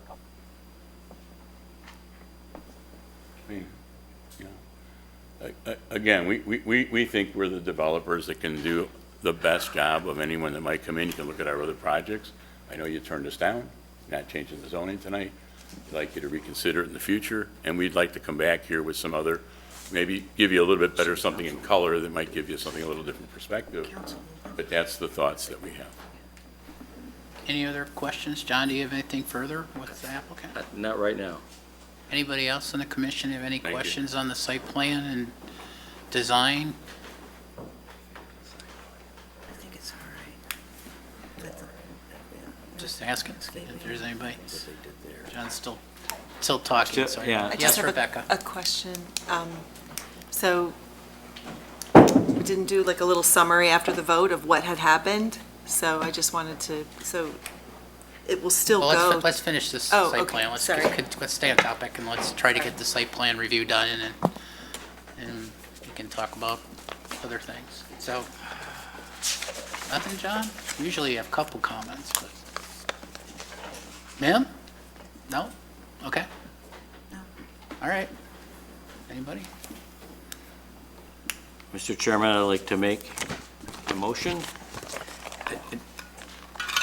Point of order for David, do I add the caveat that assuming that the zoning map is changed, we're voting, or just? I don't think you need to. If you look at standard A and B, like the first two standards on the site plan review, the first is that it complies with the provisions of the zoning ordinance. You have recommended not to approve the zoning being requested. The second is that it's in reasonable conformity with the comprehensive plan. You've recommended not to change the comprehensive plan. So I think you can make the motions and state that those two standards haven't been met. The other standards you were talking about regarding relationship of the site to the surrounding areas and buildings of the site, like standard E, it sounds like. But aren't we called to have met all the standards? For a site plan review, yes, but I guess what I'm hearing from the commission is that you don't find that it has met the standards. Our draft findings were in the affirmative. Yeah, I guess my question was, can you make a motion saying, should city council find it wise to change the comprehensive plan and the zoning, do we find the site plan? I guess I don't know that you need to add the caveat. I There's think no you could just make a motion to approve or a motion to deny. But how could we approve it if we, A and B. yeah, so we really have to, The motion can be in the affirmative, but you can vote. right, but I against don't it. see how we can vote to approve it if we've voted, if we've already determined that it doesn't meet the qualifications. We don't have a choice but to Yeah. not approve it. I would agree. Okay, You have to- all right. you have to deny it. Okay. Yeah, We have legal here, so we can ask him. Yeah, I think I understand. You want to make it a conditional motion. You're saying that you'd like to make a conditional motion that recognizes that A and B cannot be met in light of your previous two motions. That aside, we would, but for that, you would approve the comprehensive plan. You would Approve the find that site- the elements. site plan. The site plan, I'm sorry, the site plan, the other elements of the site plan have been met. That's what I was asking. Yes. Or do we just, I mean, I think it would be, my opinion is, I think it would be helpful to the city council if you were able to say, you recognize that A and B cannot be met because of your previous decisions, but if you otherwise found that the site plan was acceptable, then I think that would be helpful to the city council to know. Right. So I think you can do it. okay, Maybe wrong, but I think you can. I think you can too. okay. We try to wordsmith after 10 PM. You're good at it. Mr. Chairman, I'd like to make a motion for site plan approval for the Venture Park project.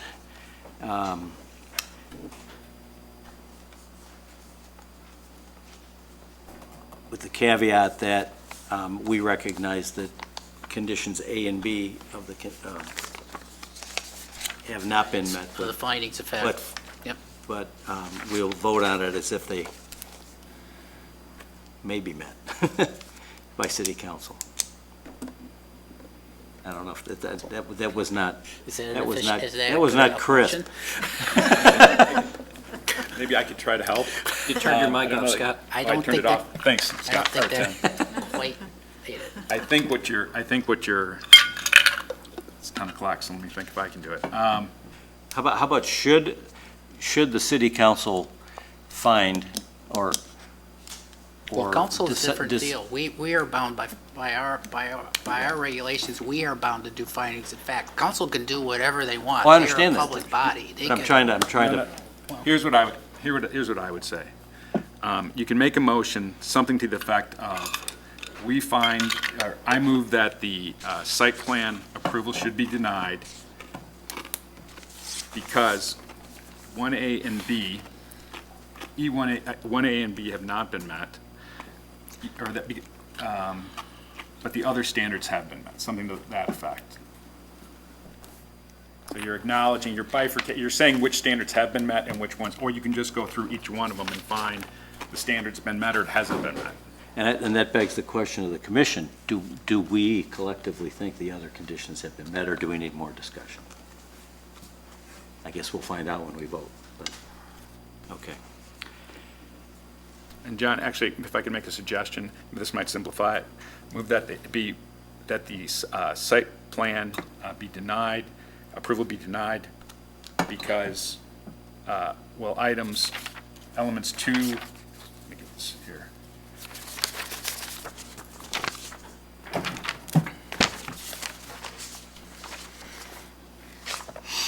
Because not all of the conditions have been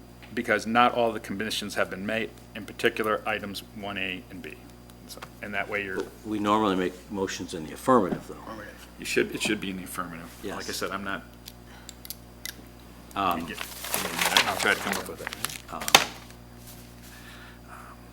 I have a question. If we make it in the affirmative and we don't condition it, as you suggested, and we vote it down because we would have to, and then the city council were to make the map changes and the plan changes, would the site plan then have to come back to us at that point, and at that point we could improve it, or it would just be up to the council? It would be up to the council. Okay. I think the simplest way I can think of to handle this is to make the motion in the affirmative, and then Without conditions and caveats. without conditions, if you vote nay, vote which standards you feel are not met and why you're voting nay. Obviously, we did not Which approve. we would do after the vote. Or as you vote, you could say, I'm voting nay because standards A and B have not been met, or A, B, and E, or So whichever each standards. commissioner can, Right. Okay. And then there's a clear record of the Okay. recommendations All right. of the council. you just simplified it for me. Thank you. Mr. Chairman, I'd like to make a motion for site plan approval for the Venture Park project, subject to the findings of fact contained in the staff report. Second, Slivka. Moved and seconded. Anna, please call roll. Mead, Mead, nay, because conditions A and B have not been met. Evans, Evans, nay, because conditions A and B have not been met. Slivka, Slivka, nay, because conditions A and B have not been met. Holloman, Holloman, nay, because conditions A and B have not been met. Madaskil, Madaskil, nay, because conditions A and B have not been met. Moran, Moran, nay, because conditions A and B have not been met. Stocking, Nay, conditions A and B have not been met on findings of fact. All right. Matt, when is this going to council? Oh, wait a second. David wants to say So something. these recommendations will be forwarded to the city council for their approval on September 11th. That'll be Monday evening, 7 o'clock in this room. Getting rid of all this stuff. Thank you, David. All right. Okay, so we're moving on to public comment. And so, as listed in the agenda, I will recognize people who want to speak. Please proceed to the podium, state your name for the record, and provide your public comments. Please understand your time to be heard and the public body's time to listen. No discussion or debate will follow. So if you have comments and wish to address the commission, again, it doesn't necessarily have to be with this particular item, but just anything that's on your mind. It's a public comment. Come forward, please.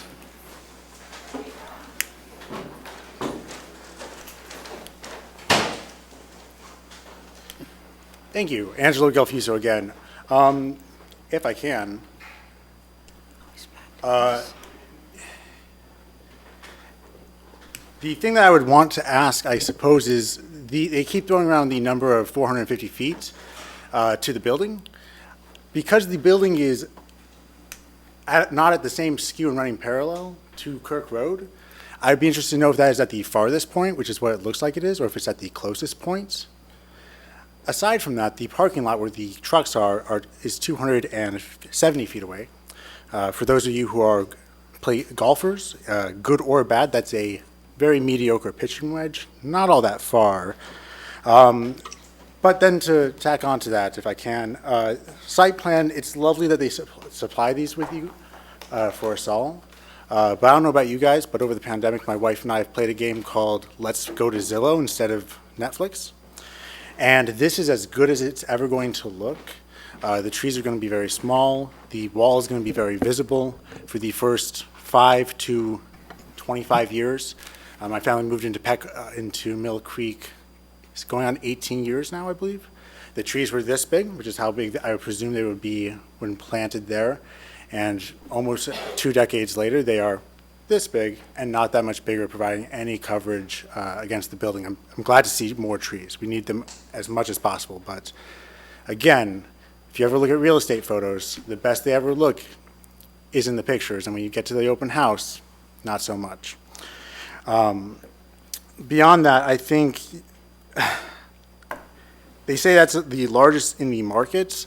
While that does provide, a unique niche, they already have mentioned that if that wasn't the right thing, they may have to do 4 different buildings instead if that was the case, which to me says that they aren't all that confident in the plan despite their gung-ho-ness on the actual thing.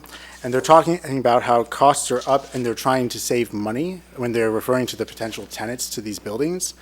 If they are trying to save money, it might mean that they're already looking in dire straits from a financial perspective, and that investing in a giant new building that is, per their own words, the largest in the area, and nothing really comparable, might not be the best financial decision if I was a CFO of an organization. And then to say that it's this or nothing is kind of a laughable excuse of a threat, in my opinion. Because he did also spend some time talking about how these are not the complexes of yesteryear.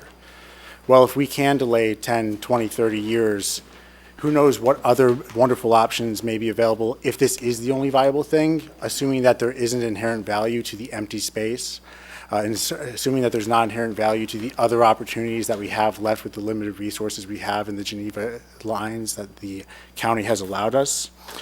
And I think that it's absolutely ridiculous to say that we're only losing out on tax dollars by delaying, because we don't know if it's going to sit empty for 2 months, 2 years, 2 decades, or half a century.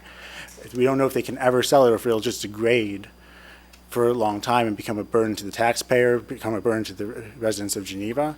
And to speculate and say that it's going to be something that we're losing out on is absolutely absurd. Thank you so much for your guys' time. Thank you. Anyone else? Brian Maher, and I just have a quick question to the developer. I heard 3 times. No. Oh, I'm sorry. No, you have to just direct your comments to I'm us. sorry. I would have a This question. is not a hearing. They are not even, don't even think they're here. They are here, but you can't address them. They're just to I us. understand it. My question is in relation to comments that were made by the developer, and that is that 80% of the traffic would head south to Route 88. 20% would be heading north. How can you know which way they'll be going when this is a spec building? You don't even know who your customers are. 90 is to the north. Trucks will use Randall Road, go north to 90, because going down to 88 to get up to Northbrook or wherever else you may be going would not work well. How can you make such a comment or a conclusion without knowing who your customers are going to be? Okay. Thank you. Anyone else? Question, comment? All right, thank you very much. John? Mr. Chairman, I have a question for David. I neglected in my motion for the site plan to include the 3 conditions that you had suggested for the site plan approval. Do we need to somehow incorporate those tonight, or will you advocate for those to City Council should they entertain the site plan? I think because it failed, I don't think it's necessary. Okay, they'll have this and they'll be, okay. I just didn't want to leave you hanging with something done. Yeah, that'll be in the All right. record. Okay, other business. So just a couple items. I don't think I mentioned this at the last meeting. I just thought of it. There is the APA conference coming up on September, I believe it's 11th through 13. I have not double-checked the agenda, but I think they do have Plan Commissioner training there. So September? September, yeah, it's it's a couple weeks now. I can double-check the registration and everything tomorrow and try to send that info out to you guys. But that just came to my mind. It's in Naperville this year too, so it's a little closer to home. Pretty close, yeah. And then just the last thing I have is we have 2 public hearings scheduled for September 14th. We have a fence height variation at 304 Deerfield Way. And then we also have the Great Western Flooring Project. And just for everyone's, just so everyone knows, it has been updated, the title of it, to the Roosevelt - Great Western Flooring. Just don't want anyone to be confused about, it's the same project. The project name per the applicant is the Roosevelt. Great Western Flooring is only a tenant in that building, proposed building. But both those projects will be coming before us on the September 14th meeting. And that's all I got. So what's going on in 7th and Richard? There's a big hole in the ground. Fencing around it. Yeah, they're doing some remediation work. That's what I thought it was. So site remediation. Yeah, For the previously, state. it previously received an NFR letter for the industrial standard, but not for residential, so now they're going through the residential program. Okay. Okay, that's what I thought it was. Just want to make sure. That's good. Yeah. Anything else? Nothing? Move to adjourn.